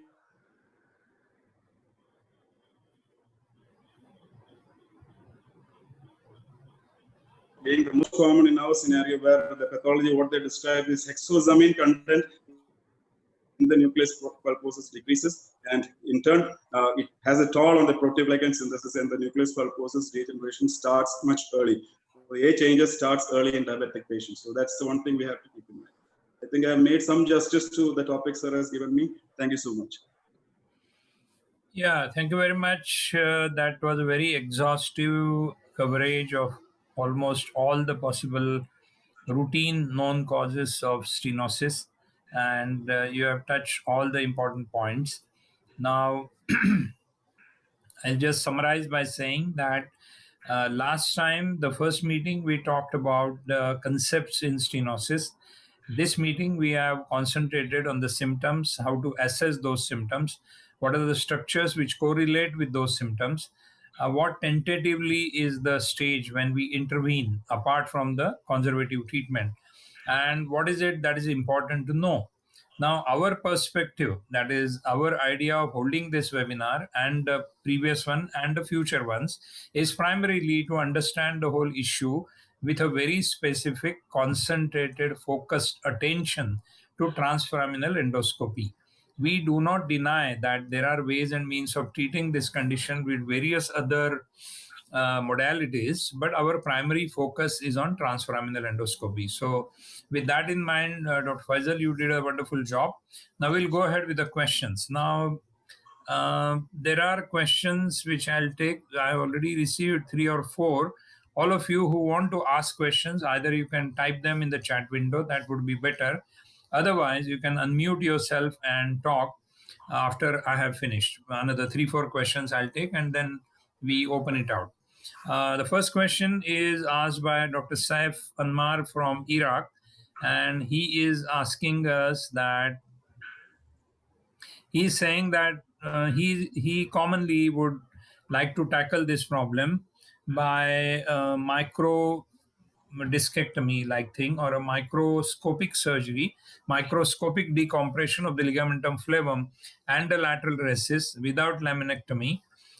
So he wants to know your impression on that, Dr. Faisal, Dr. Ravindra, as well as Sunil. And he would also like to ask about the recurrence after such surgery, and overall, what is the relief of symptoms or significant relief of symptoms can we achieve by that? I take it what he has written is probably, he says that microscopic decompression of ligamentum flavum and lateral recess without laminectomy does give significant symptom relief. So what is our perspective, and what about recurrence? That is one question which he has asked. And the second question, which is in continuation with this, is what about the incidence of post-op arachnoiditis and recurrence of pain after the surgery, the microscopic surgery and our surgery? So Dr. Faisal and Dr. Ravindra, please answer this. I would like to start the answering process by just saying that when we do these cases by transforaminal endoscopy, where we are tackling the causes of stenosis or a disc herniation, we have not come across any arachnoiditis.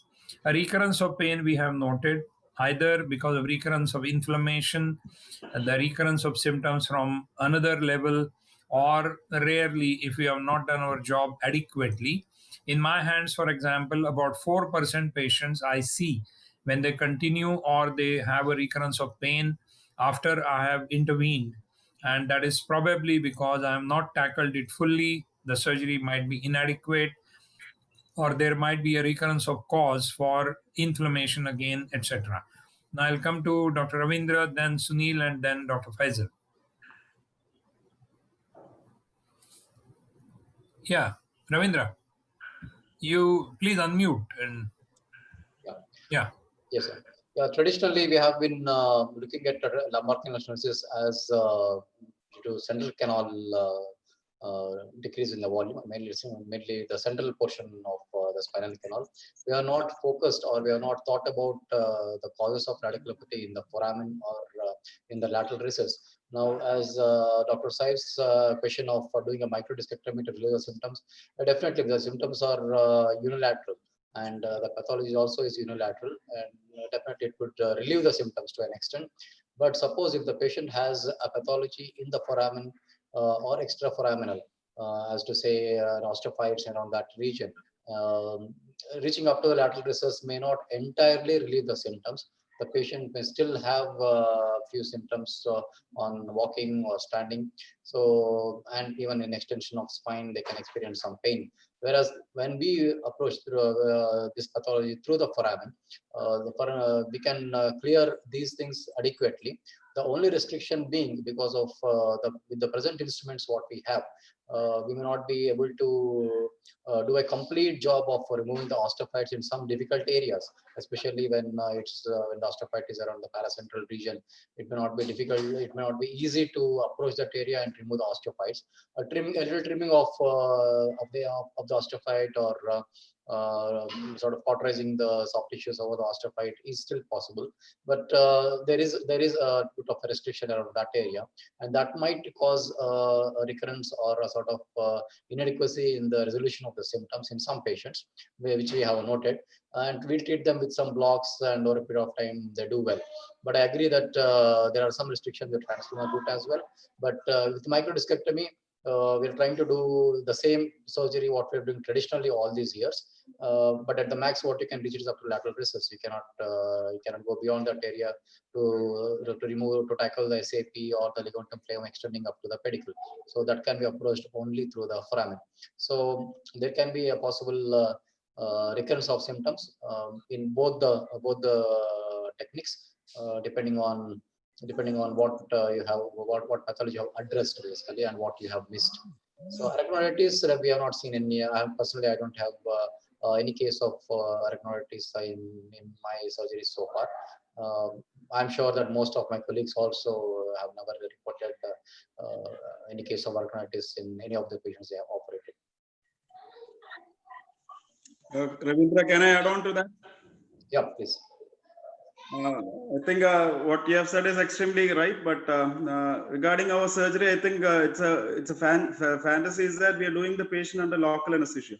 So even canal stenosis can be treated under local anesthesia is a big boon for morbid patients, I should say. Yesterday also I've operated on a patient 76 years old, and I think it's a common experience we get where the patient has an ejection fraction of just 40. And they have denied surgery from a well-reputed corporate hospital because the patient's cardiac condition is not fit for surgery. So such patients, I think it is a big relief for the patients and for us also, and for the anesthetic side also, where we can operate under local anesthesia and through a transforaminal route, whether it's a disc or whether what the offending pathology is in the lateral foramen or in the base or floor of the canal. So I think that relieves the symptom patient immediately, and the patients are much happy. So that is one good thing where compared to microlumbar discectomy, that I've been doing microlumbar discectomy for a couple of years.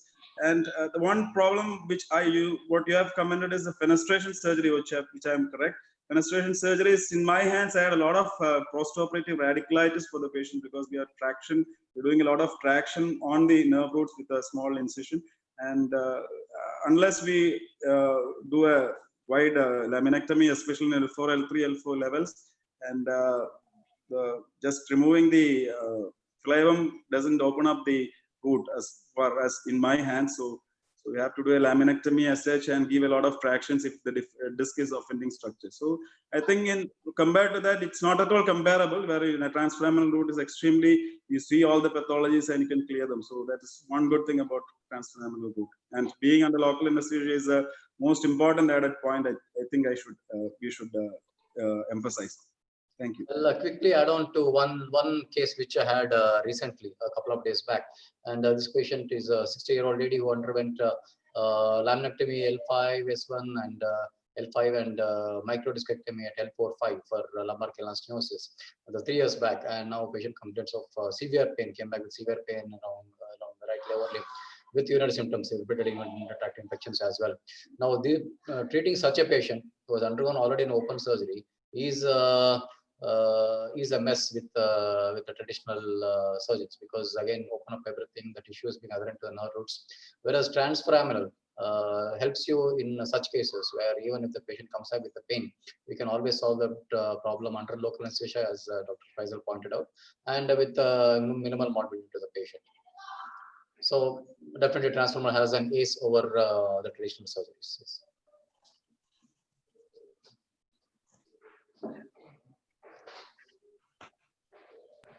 Sunil, you would like to add to what has been talked about? In the meantime, all of you who would like to ask questions, they are welcome to either put it in the chat window. Now in the chat window, I have put 2 papers because there were some questions about disc and symptoms about disc. So I have told them to refer to the paper on my matrix. There's another paper which I have put about rethinking about stenosis mainly. I would just have one comment here just to clarify the matter. I would say that traditionally, because of our surgery being from posterior midline, we have been concentrating on the interlaminar area primarily, because that is where we gain an access to the canal. And mandatorily, we remove the ligamentum flavum starting from the paracentral area up towards the facet and then towards the foramen. Now, we have failed to understand that the ligamentum flavum is more or less absent in the lower foramen but is in excess in the upper foramen, and it forms the roof of the upper foramen, which has to be tackled, which is not tackled commonly by the posterior midline approach, which starts in the lower zone.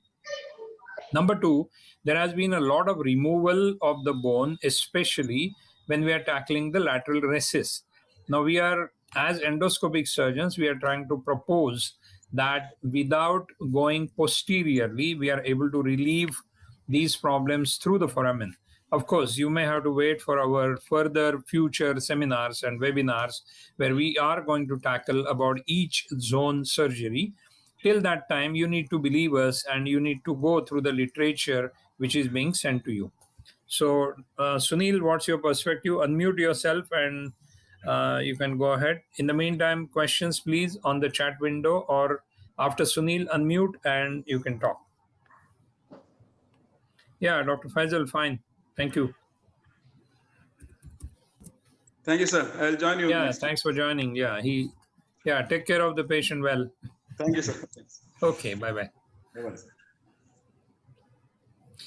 Sunil, please unmute before you. Yeah, okay. Okay, sir. Sir, Yeah. I don't have much of experience with microscopic surgery, but I guess the asking the question was whether we can do a microscopic surgery and achieve the same result.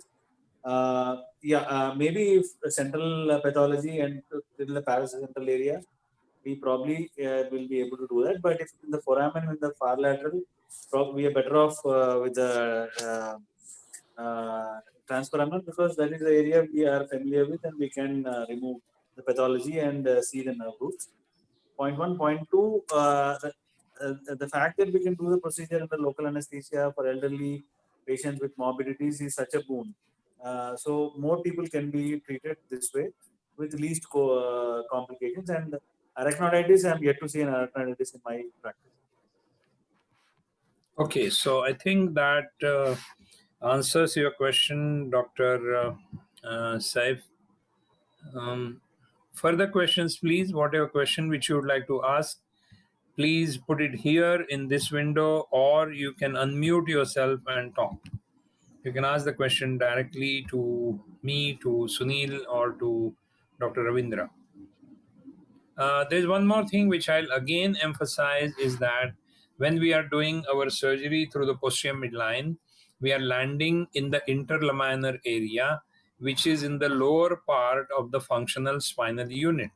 When we land transforaminal, we land in the middle part, that is the disc-related part through the foramen.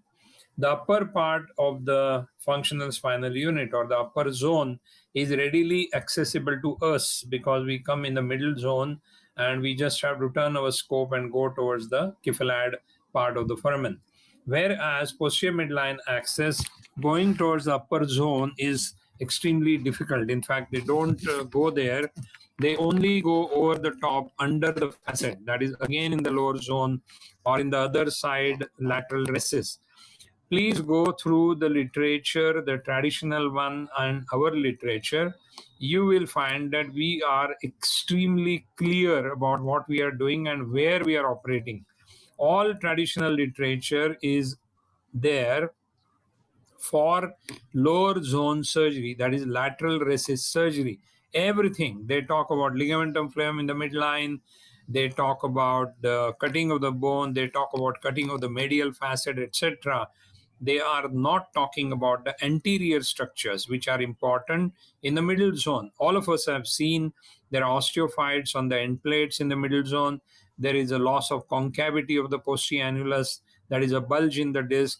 There is also hardening of the disc and collagenization of the disc, which also can result in stenosis in some of the patients. So we need to graduate from posterior midline surgery, which primarily concentrates on posterior causes only, to the surgery which we are proposing, which goes for causes in the front of the dural sac, on the side of the dural sac in the foramen, and also at the back of the dural sac when we go through the foramen.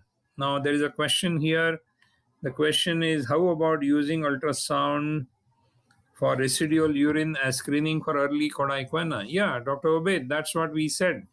We are doing it every day for every patient who is above 65, and we feel in our hands, for example, in my hands, I have found about 14 to 18% patients who have a very high residual urine, and they are not complaining. I mean, nobody knows that they are already having a high residual urine.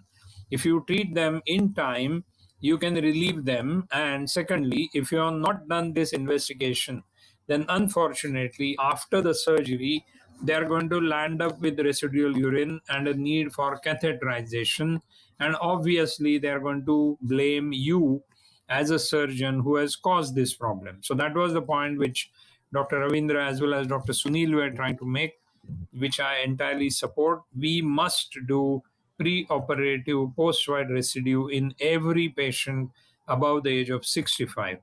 What you could do is in your patients, you can come out with your nomogram, that is normal values for your female and male patients. In our hands, female patient 60 ml or above, male patient 100 ml or above. It is important.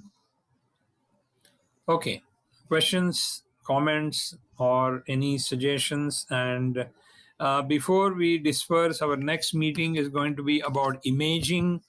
And what we talk about imaging is basically what form of imaging and how do we look at those images in the upper zone, middle zone, and lower zone with a comparison of posterior midline thinking. So let's go ahead with further questions. And otherwise, I would also like our new colleagues who have joined today for the first time. I see Dr. Trusunov, Dr. Remjonov. I had not met them before. Welcome to our meeting. If you have any questions, please ask.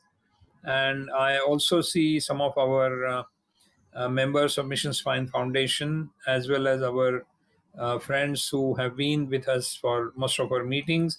I also see Dr. Mehran Reznavi. I have not met him before. Dr. Hussam Elbana, I'm sorry, Dr. Elbana. So if you have a question, please ask. Please put your question either by unmuting yourself, or you can put your question in the chat window. In the meantime, I'll ask for some comments from Dr. Rajendra Mehta, then from Dr. Dr. Rajendra Mehta. If you have any comments, please.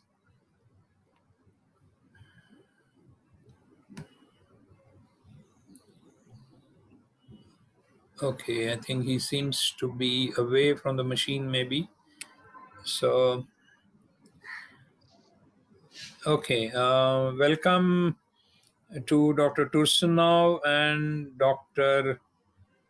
Raim Jonov. They are from Uzbekistan. And Dr. Binu has asked, can you explain Gore sign? Okay, I'll explain in short, even though as a purist, this is a meeting for stenosis. Okay, my sign is very simple. The sign indicates that you cannot unmute. Can somebody unmute Dr. Rajendra? I'm unmuting Dr. Rajendra. Now it's okay. Okay. Yeah, I've unmuted you so you can talk. Just Now give I me a can minute. talk. I'll explain Yeah, my yeah. sign to Dr. Binu LX.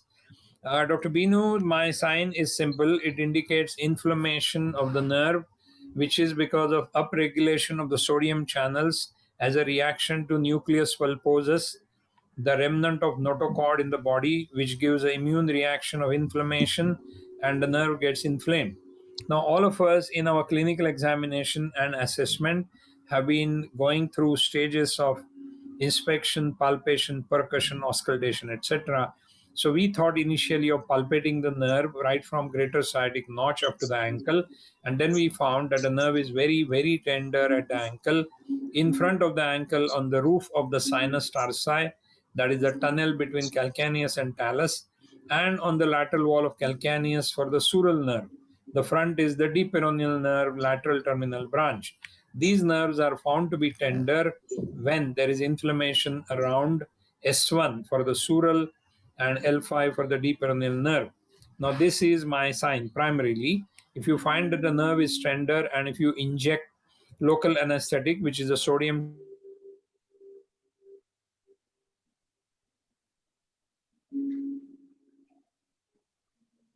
best way for you is to do it and then understand it. I will send a link in the chat window to our paper on sciatica. You can read that and you can send your comments on that. Now, over to Dr. Rajendra Mehta for your comments. Yeah. Once again, thank you very much for bringing up this topic. Can you hear? Yeah, sure. Yeah, for bringing up this topic. And the topic today has been the basically the pathophysiology and the clinical science. And what exactly one needs to see has been so very, very well elaborated. You see, in a conventional stenosis, what has been taught, it has never been taught regarding the residual urine. And one needs to be serious about this and in sincerity, very regularly assess this when the patient, especially when a patient comes with a bilateral lower extremity claudication. I think the science and the presentation has been very, very clearly brought out today. And today's topic has been detailed in such fine, in such details. I think one should understand it very, very clearly by now. Thank you very much for all the speakers. Yeah, I think our friends Dr. Ravindra, Dr. Sunil, and Dr. Faisal, the main thing what they have tried to convey to you is our emphasis on understanding the neurogenic involvement of the bladder primarily, because it's a very significant finding which we have, especially in elderly people above 60, 65, who also have canal stenosis as one of the common causes of that neurogenic bladder. Now, I know that in a male patient, you would also have prostate. You can also go ahead with two more investigations, that is uroflowmetry, and you can also go for urodynamic studies.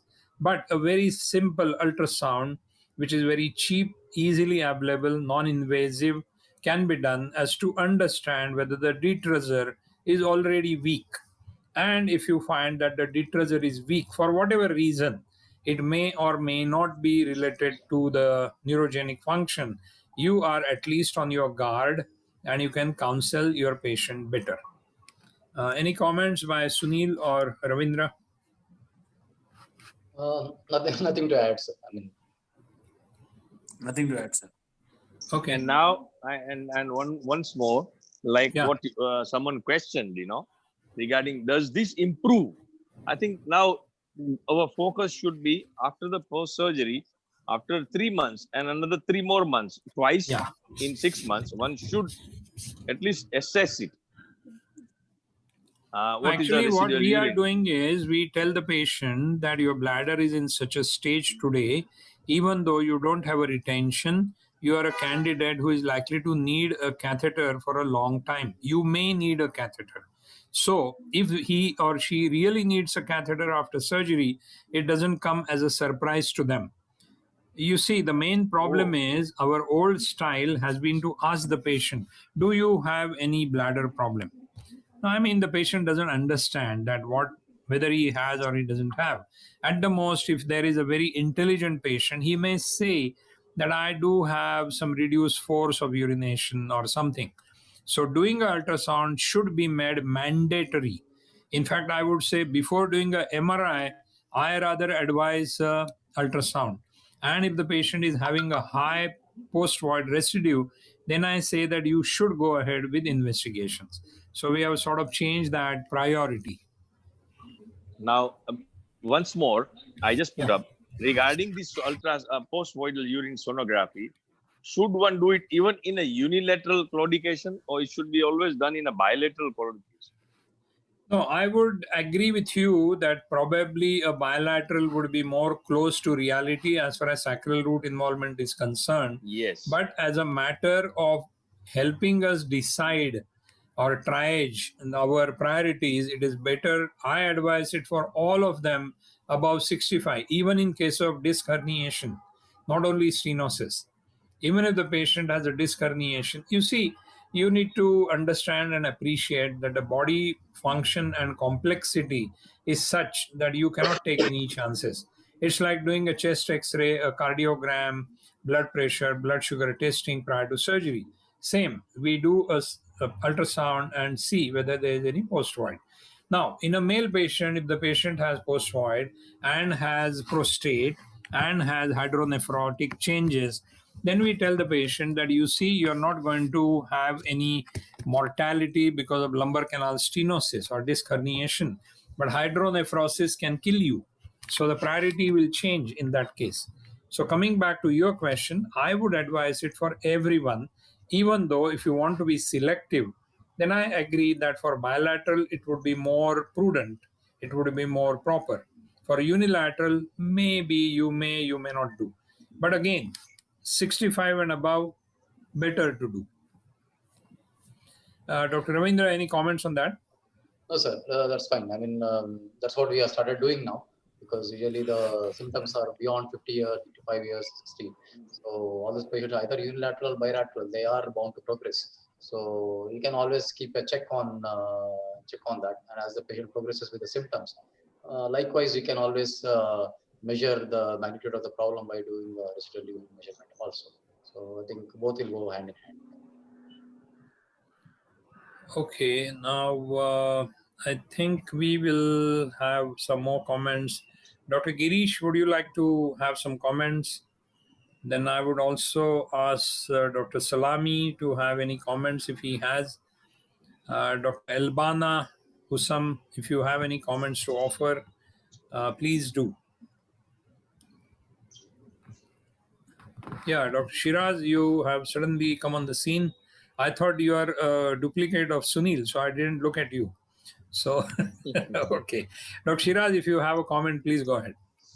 Both of you look same. Same hairstyle. Okay. Yeah. Okay, unmute yourself and have your comments, please. I have unmuted you. Oh, sorry. Okay, go ahead. Okay, sir. I have a couple of comments that looks like we are missing into the our topic. Sir, first of all, there are the enough number of patients in which we see that the symptoms are much more serious, and the MRI is not correlating with those patients. So, like you know, MRI, you can't see the classical spinal stenosis or something, and still the patient is having the great difficulty in standing and walking. So the thing which we are missing in this is that is some these are the group of patients who are having some disc bulge previously, and then as a consequences of this disc bulge, this patient will have some kind of a micro adhesions. So usually they are more symptomatic in standing position. So like I see a very good number of patients who are having who fit into this kind of uh, say scenario, and usually everybody avoids and say no, the things look okay or something. But in those patients, there are some procedure which are the intervention procedure, like the Rex procedure. So like you put the catheter through the foramen, and you go to the anterior epidural space, and you do the exactly the saline hydrodissection. Like for that, there is a spring tube catheter is available, and you can use the very high pressure. So like when I'm doing it, I just have to give the maximum pressure, and this will work inside the closed space, and this will have a work of the hydrodissection. And in some patient we use the enzyme hynidase and something. But this procedure for the early stenosis patient and those who are not having the exact MRI picture, they do very well in this group of patients. I So would have one small comment is that when we have our session next time about imaging, maybe you can add a talk for a short time on this, where the images are not really contributory to the understanding of the problem. And especially at that age when the patient is suffering and the patient is ready to undergo whatever you suggest, but what you do is not probably clear to you or to the patient or to the consultant who is doing the imaging, we need to have some better understanding of the pathophysiology. I would say in that case, our doing the surgery under local also makes a difference. The other thing about adhesions, I would say that I have seen a lot of work, publications from the pain literature about epidural adhesions. But as a surgeon, I would say that we should not stop at the mention of adhesions. We have to realize why those adhesions have come. What is it that gives intermittent inflammation, partial healing, and continuation of chronic inflammation? And commonly, it's a posterior annular tear. Commonly, I mean, yeah, it can also be a leakage from the synovium of the facet, which can give yeah, rise to that problem. So we yeah, need to go a step further and say that, okay, adhesions, yes, should be treated, yes. Then yeah, what? Then to prevent further recurrence or worsening or repeat problems, we should go to the root cause, which could be in the disc commonly. If the tissue. patient is, let's say, about 35 up to 50 or 60, and above that, probably the facet also may contribute to the problem. That's yeah. So, yeah. Now, Neeraj, you have appeared on the scene, so you're welcome to comment. I'm unmuting you. You can.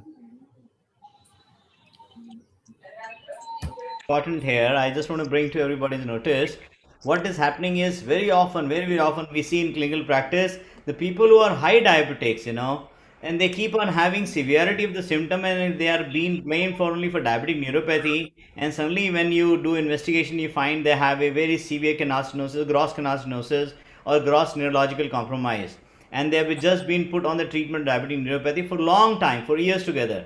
So I just want a word of caution for people who are treating these patients that if as and when a diabetic patient comes with these kind of symptoms, we should not just blame it onto the diabetic neuropathy. Just get an investigation done and look for the real compressive neuropathy than just a metabolic neuropathy. So that we keep seeing, and then it's too late, sometime to go and intervene Oh, because wow. already gross stenosis is there. That's my worry. That's my worry because they present a lot of lesser of symptoms because of diabetic neuropathy. So they have lesser of complaints. Like a painless angina in a diabetic patient. Something on the lines of that. They have a painless neuropathy going on. I would say that in case of diabetic neuropathy, nowadays, if you have a good neurophysiologist, you can definitely distinguish between the diabetic peripheral part of the neuropathy and things related to lumbar canal stenosis very well. The other thing is in lumbar canal stenosis or disc herniation related problems, if you ask the neurophysiologist to check the paraspinals, it could be a good distinguishing thing. The third thing is in case of diabetics, we have seen more of proximal myopathy. The upper part, that is the thighs, get affected much more than the distal part in myopathy, I'm saying motor affections.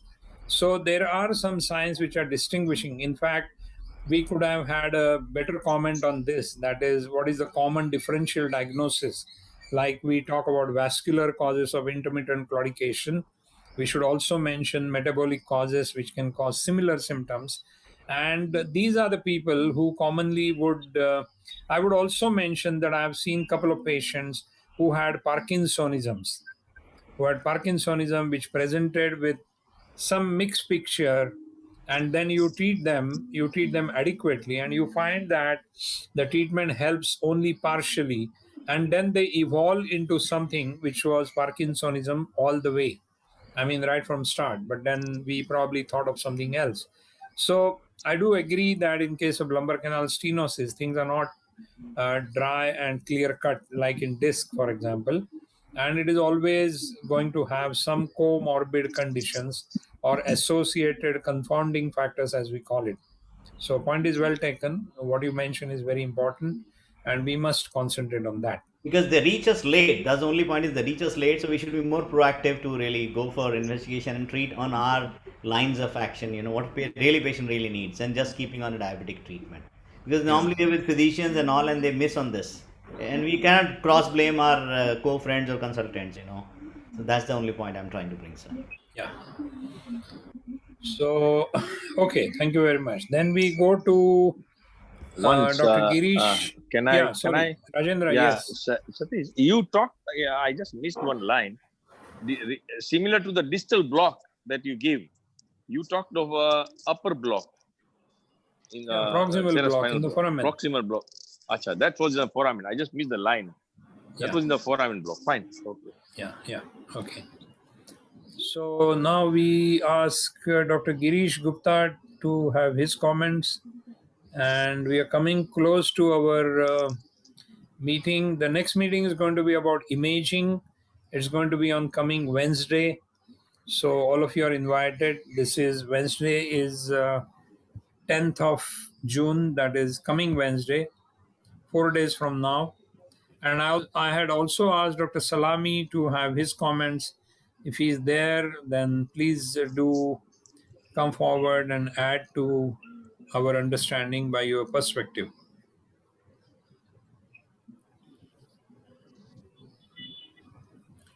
I think I don't see him. Probably he has left.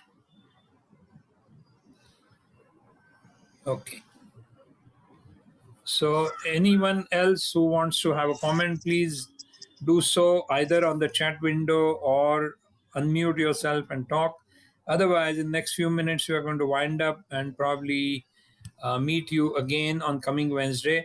I'll repeat one thing. All of you who need a copy of all the reading material and who has not given their email in the chat window, please do so now. I would send all the reading material to you. I have already sent the reading material to those who have put their emails in the chat window. So now, before we conclude, I would like to again thank my friends from Alembic, Jayesh and Shekhar and Dr. Chirag. So I would now hand over the mic to them, and I would ask them to conclude the session. Thank you Yes. very much again, all of you, as well as our supportive team. And we welcome you for the next meeting on Wednesday, 3 to 5 p.m. on imaging and all other relevant factors of imaging in lumbar canal stenosis. Okay. Yes, thank you so much, sir, Gori sir, for this excellent talk and webinar on the second episode. I'd also like to thank all the delegates who took in their precious time to attend this second episode, which we have, which Gori sir has made it available for us in the series episode of it. Once again, thank you so much to all the participants, delegates, and all the panel members from Spine System, Mission Spine System.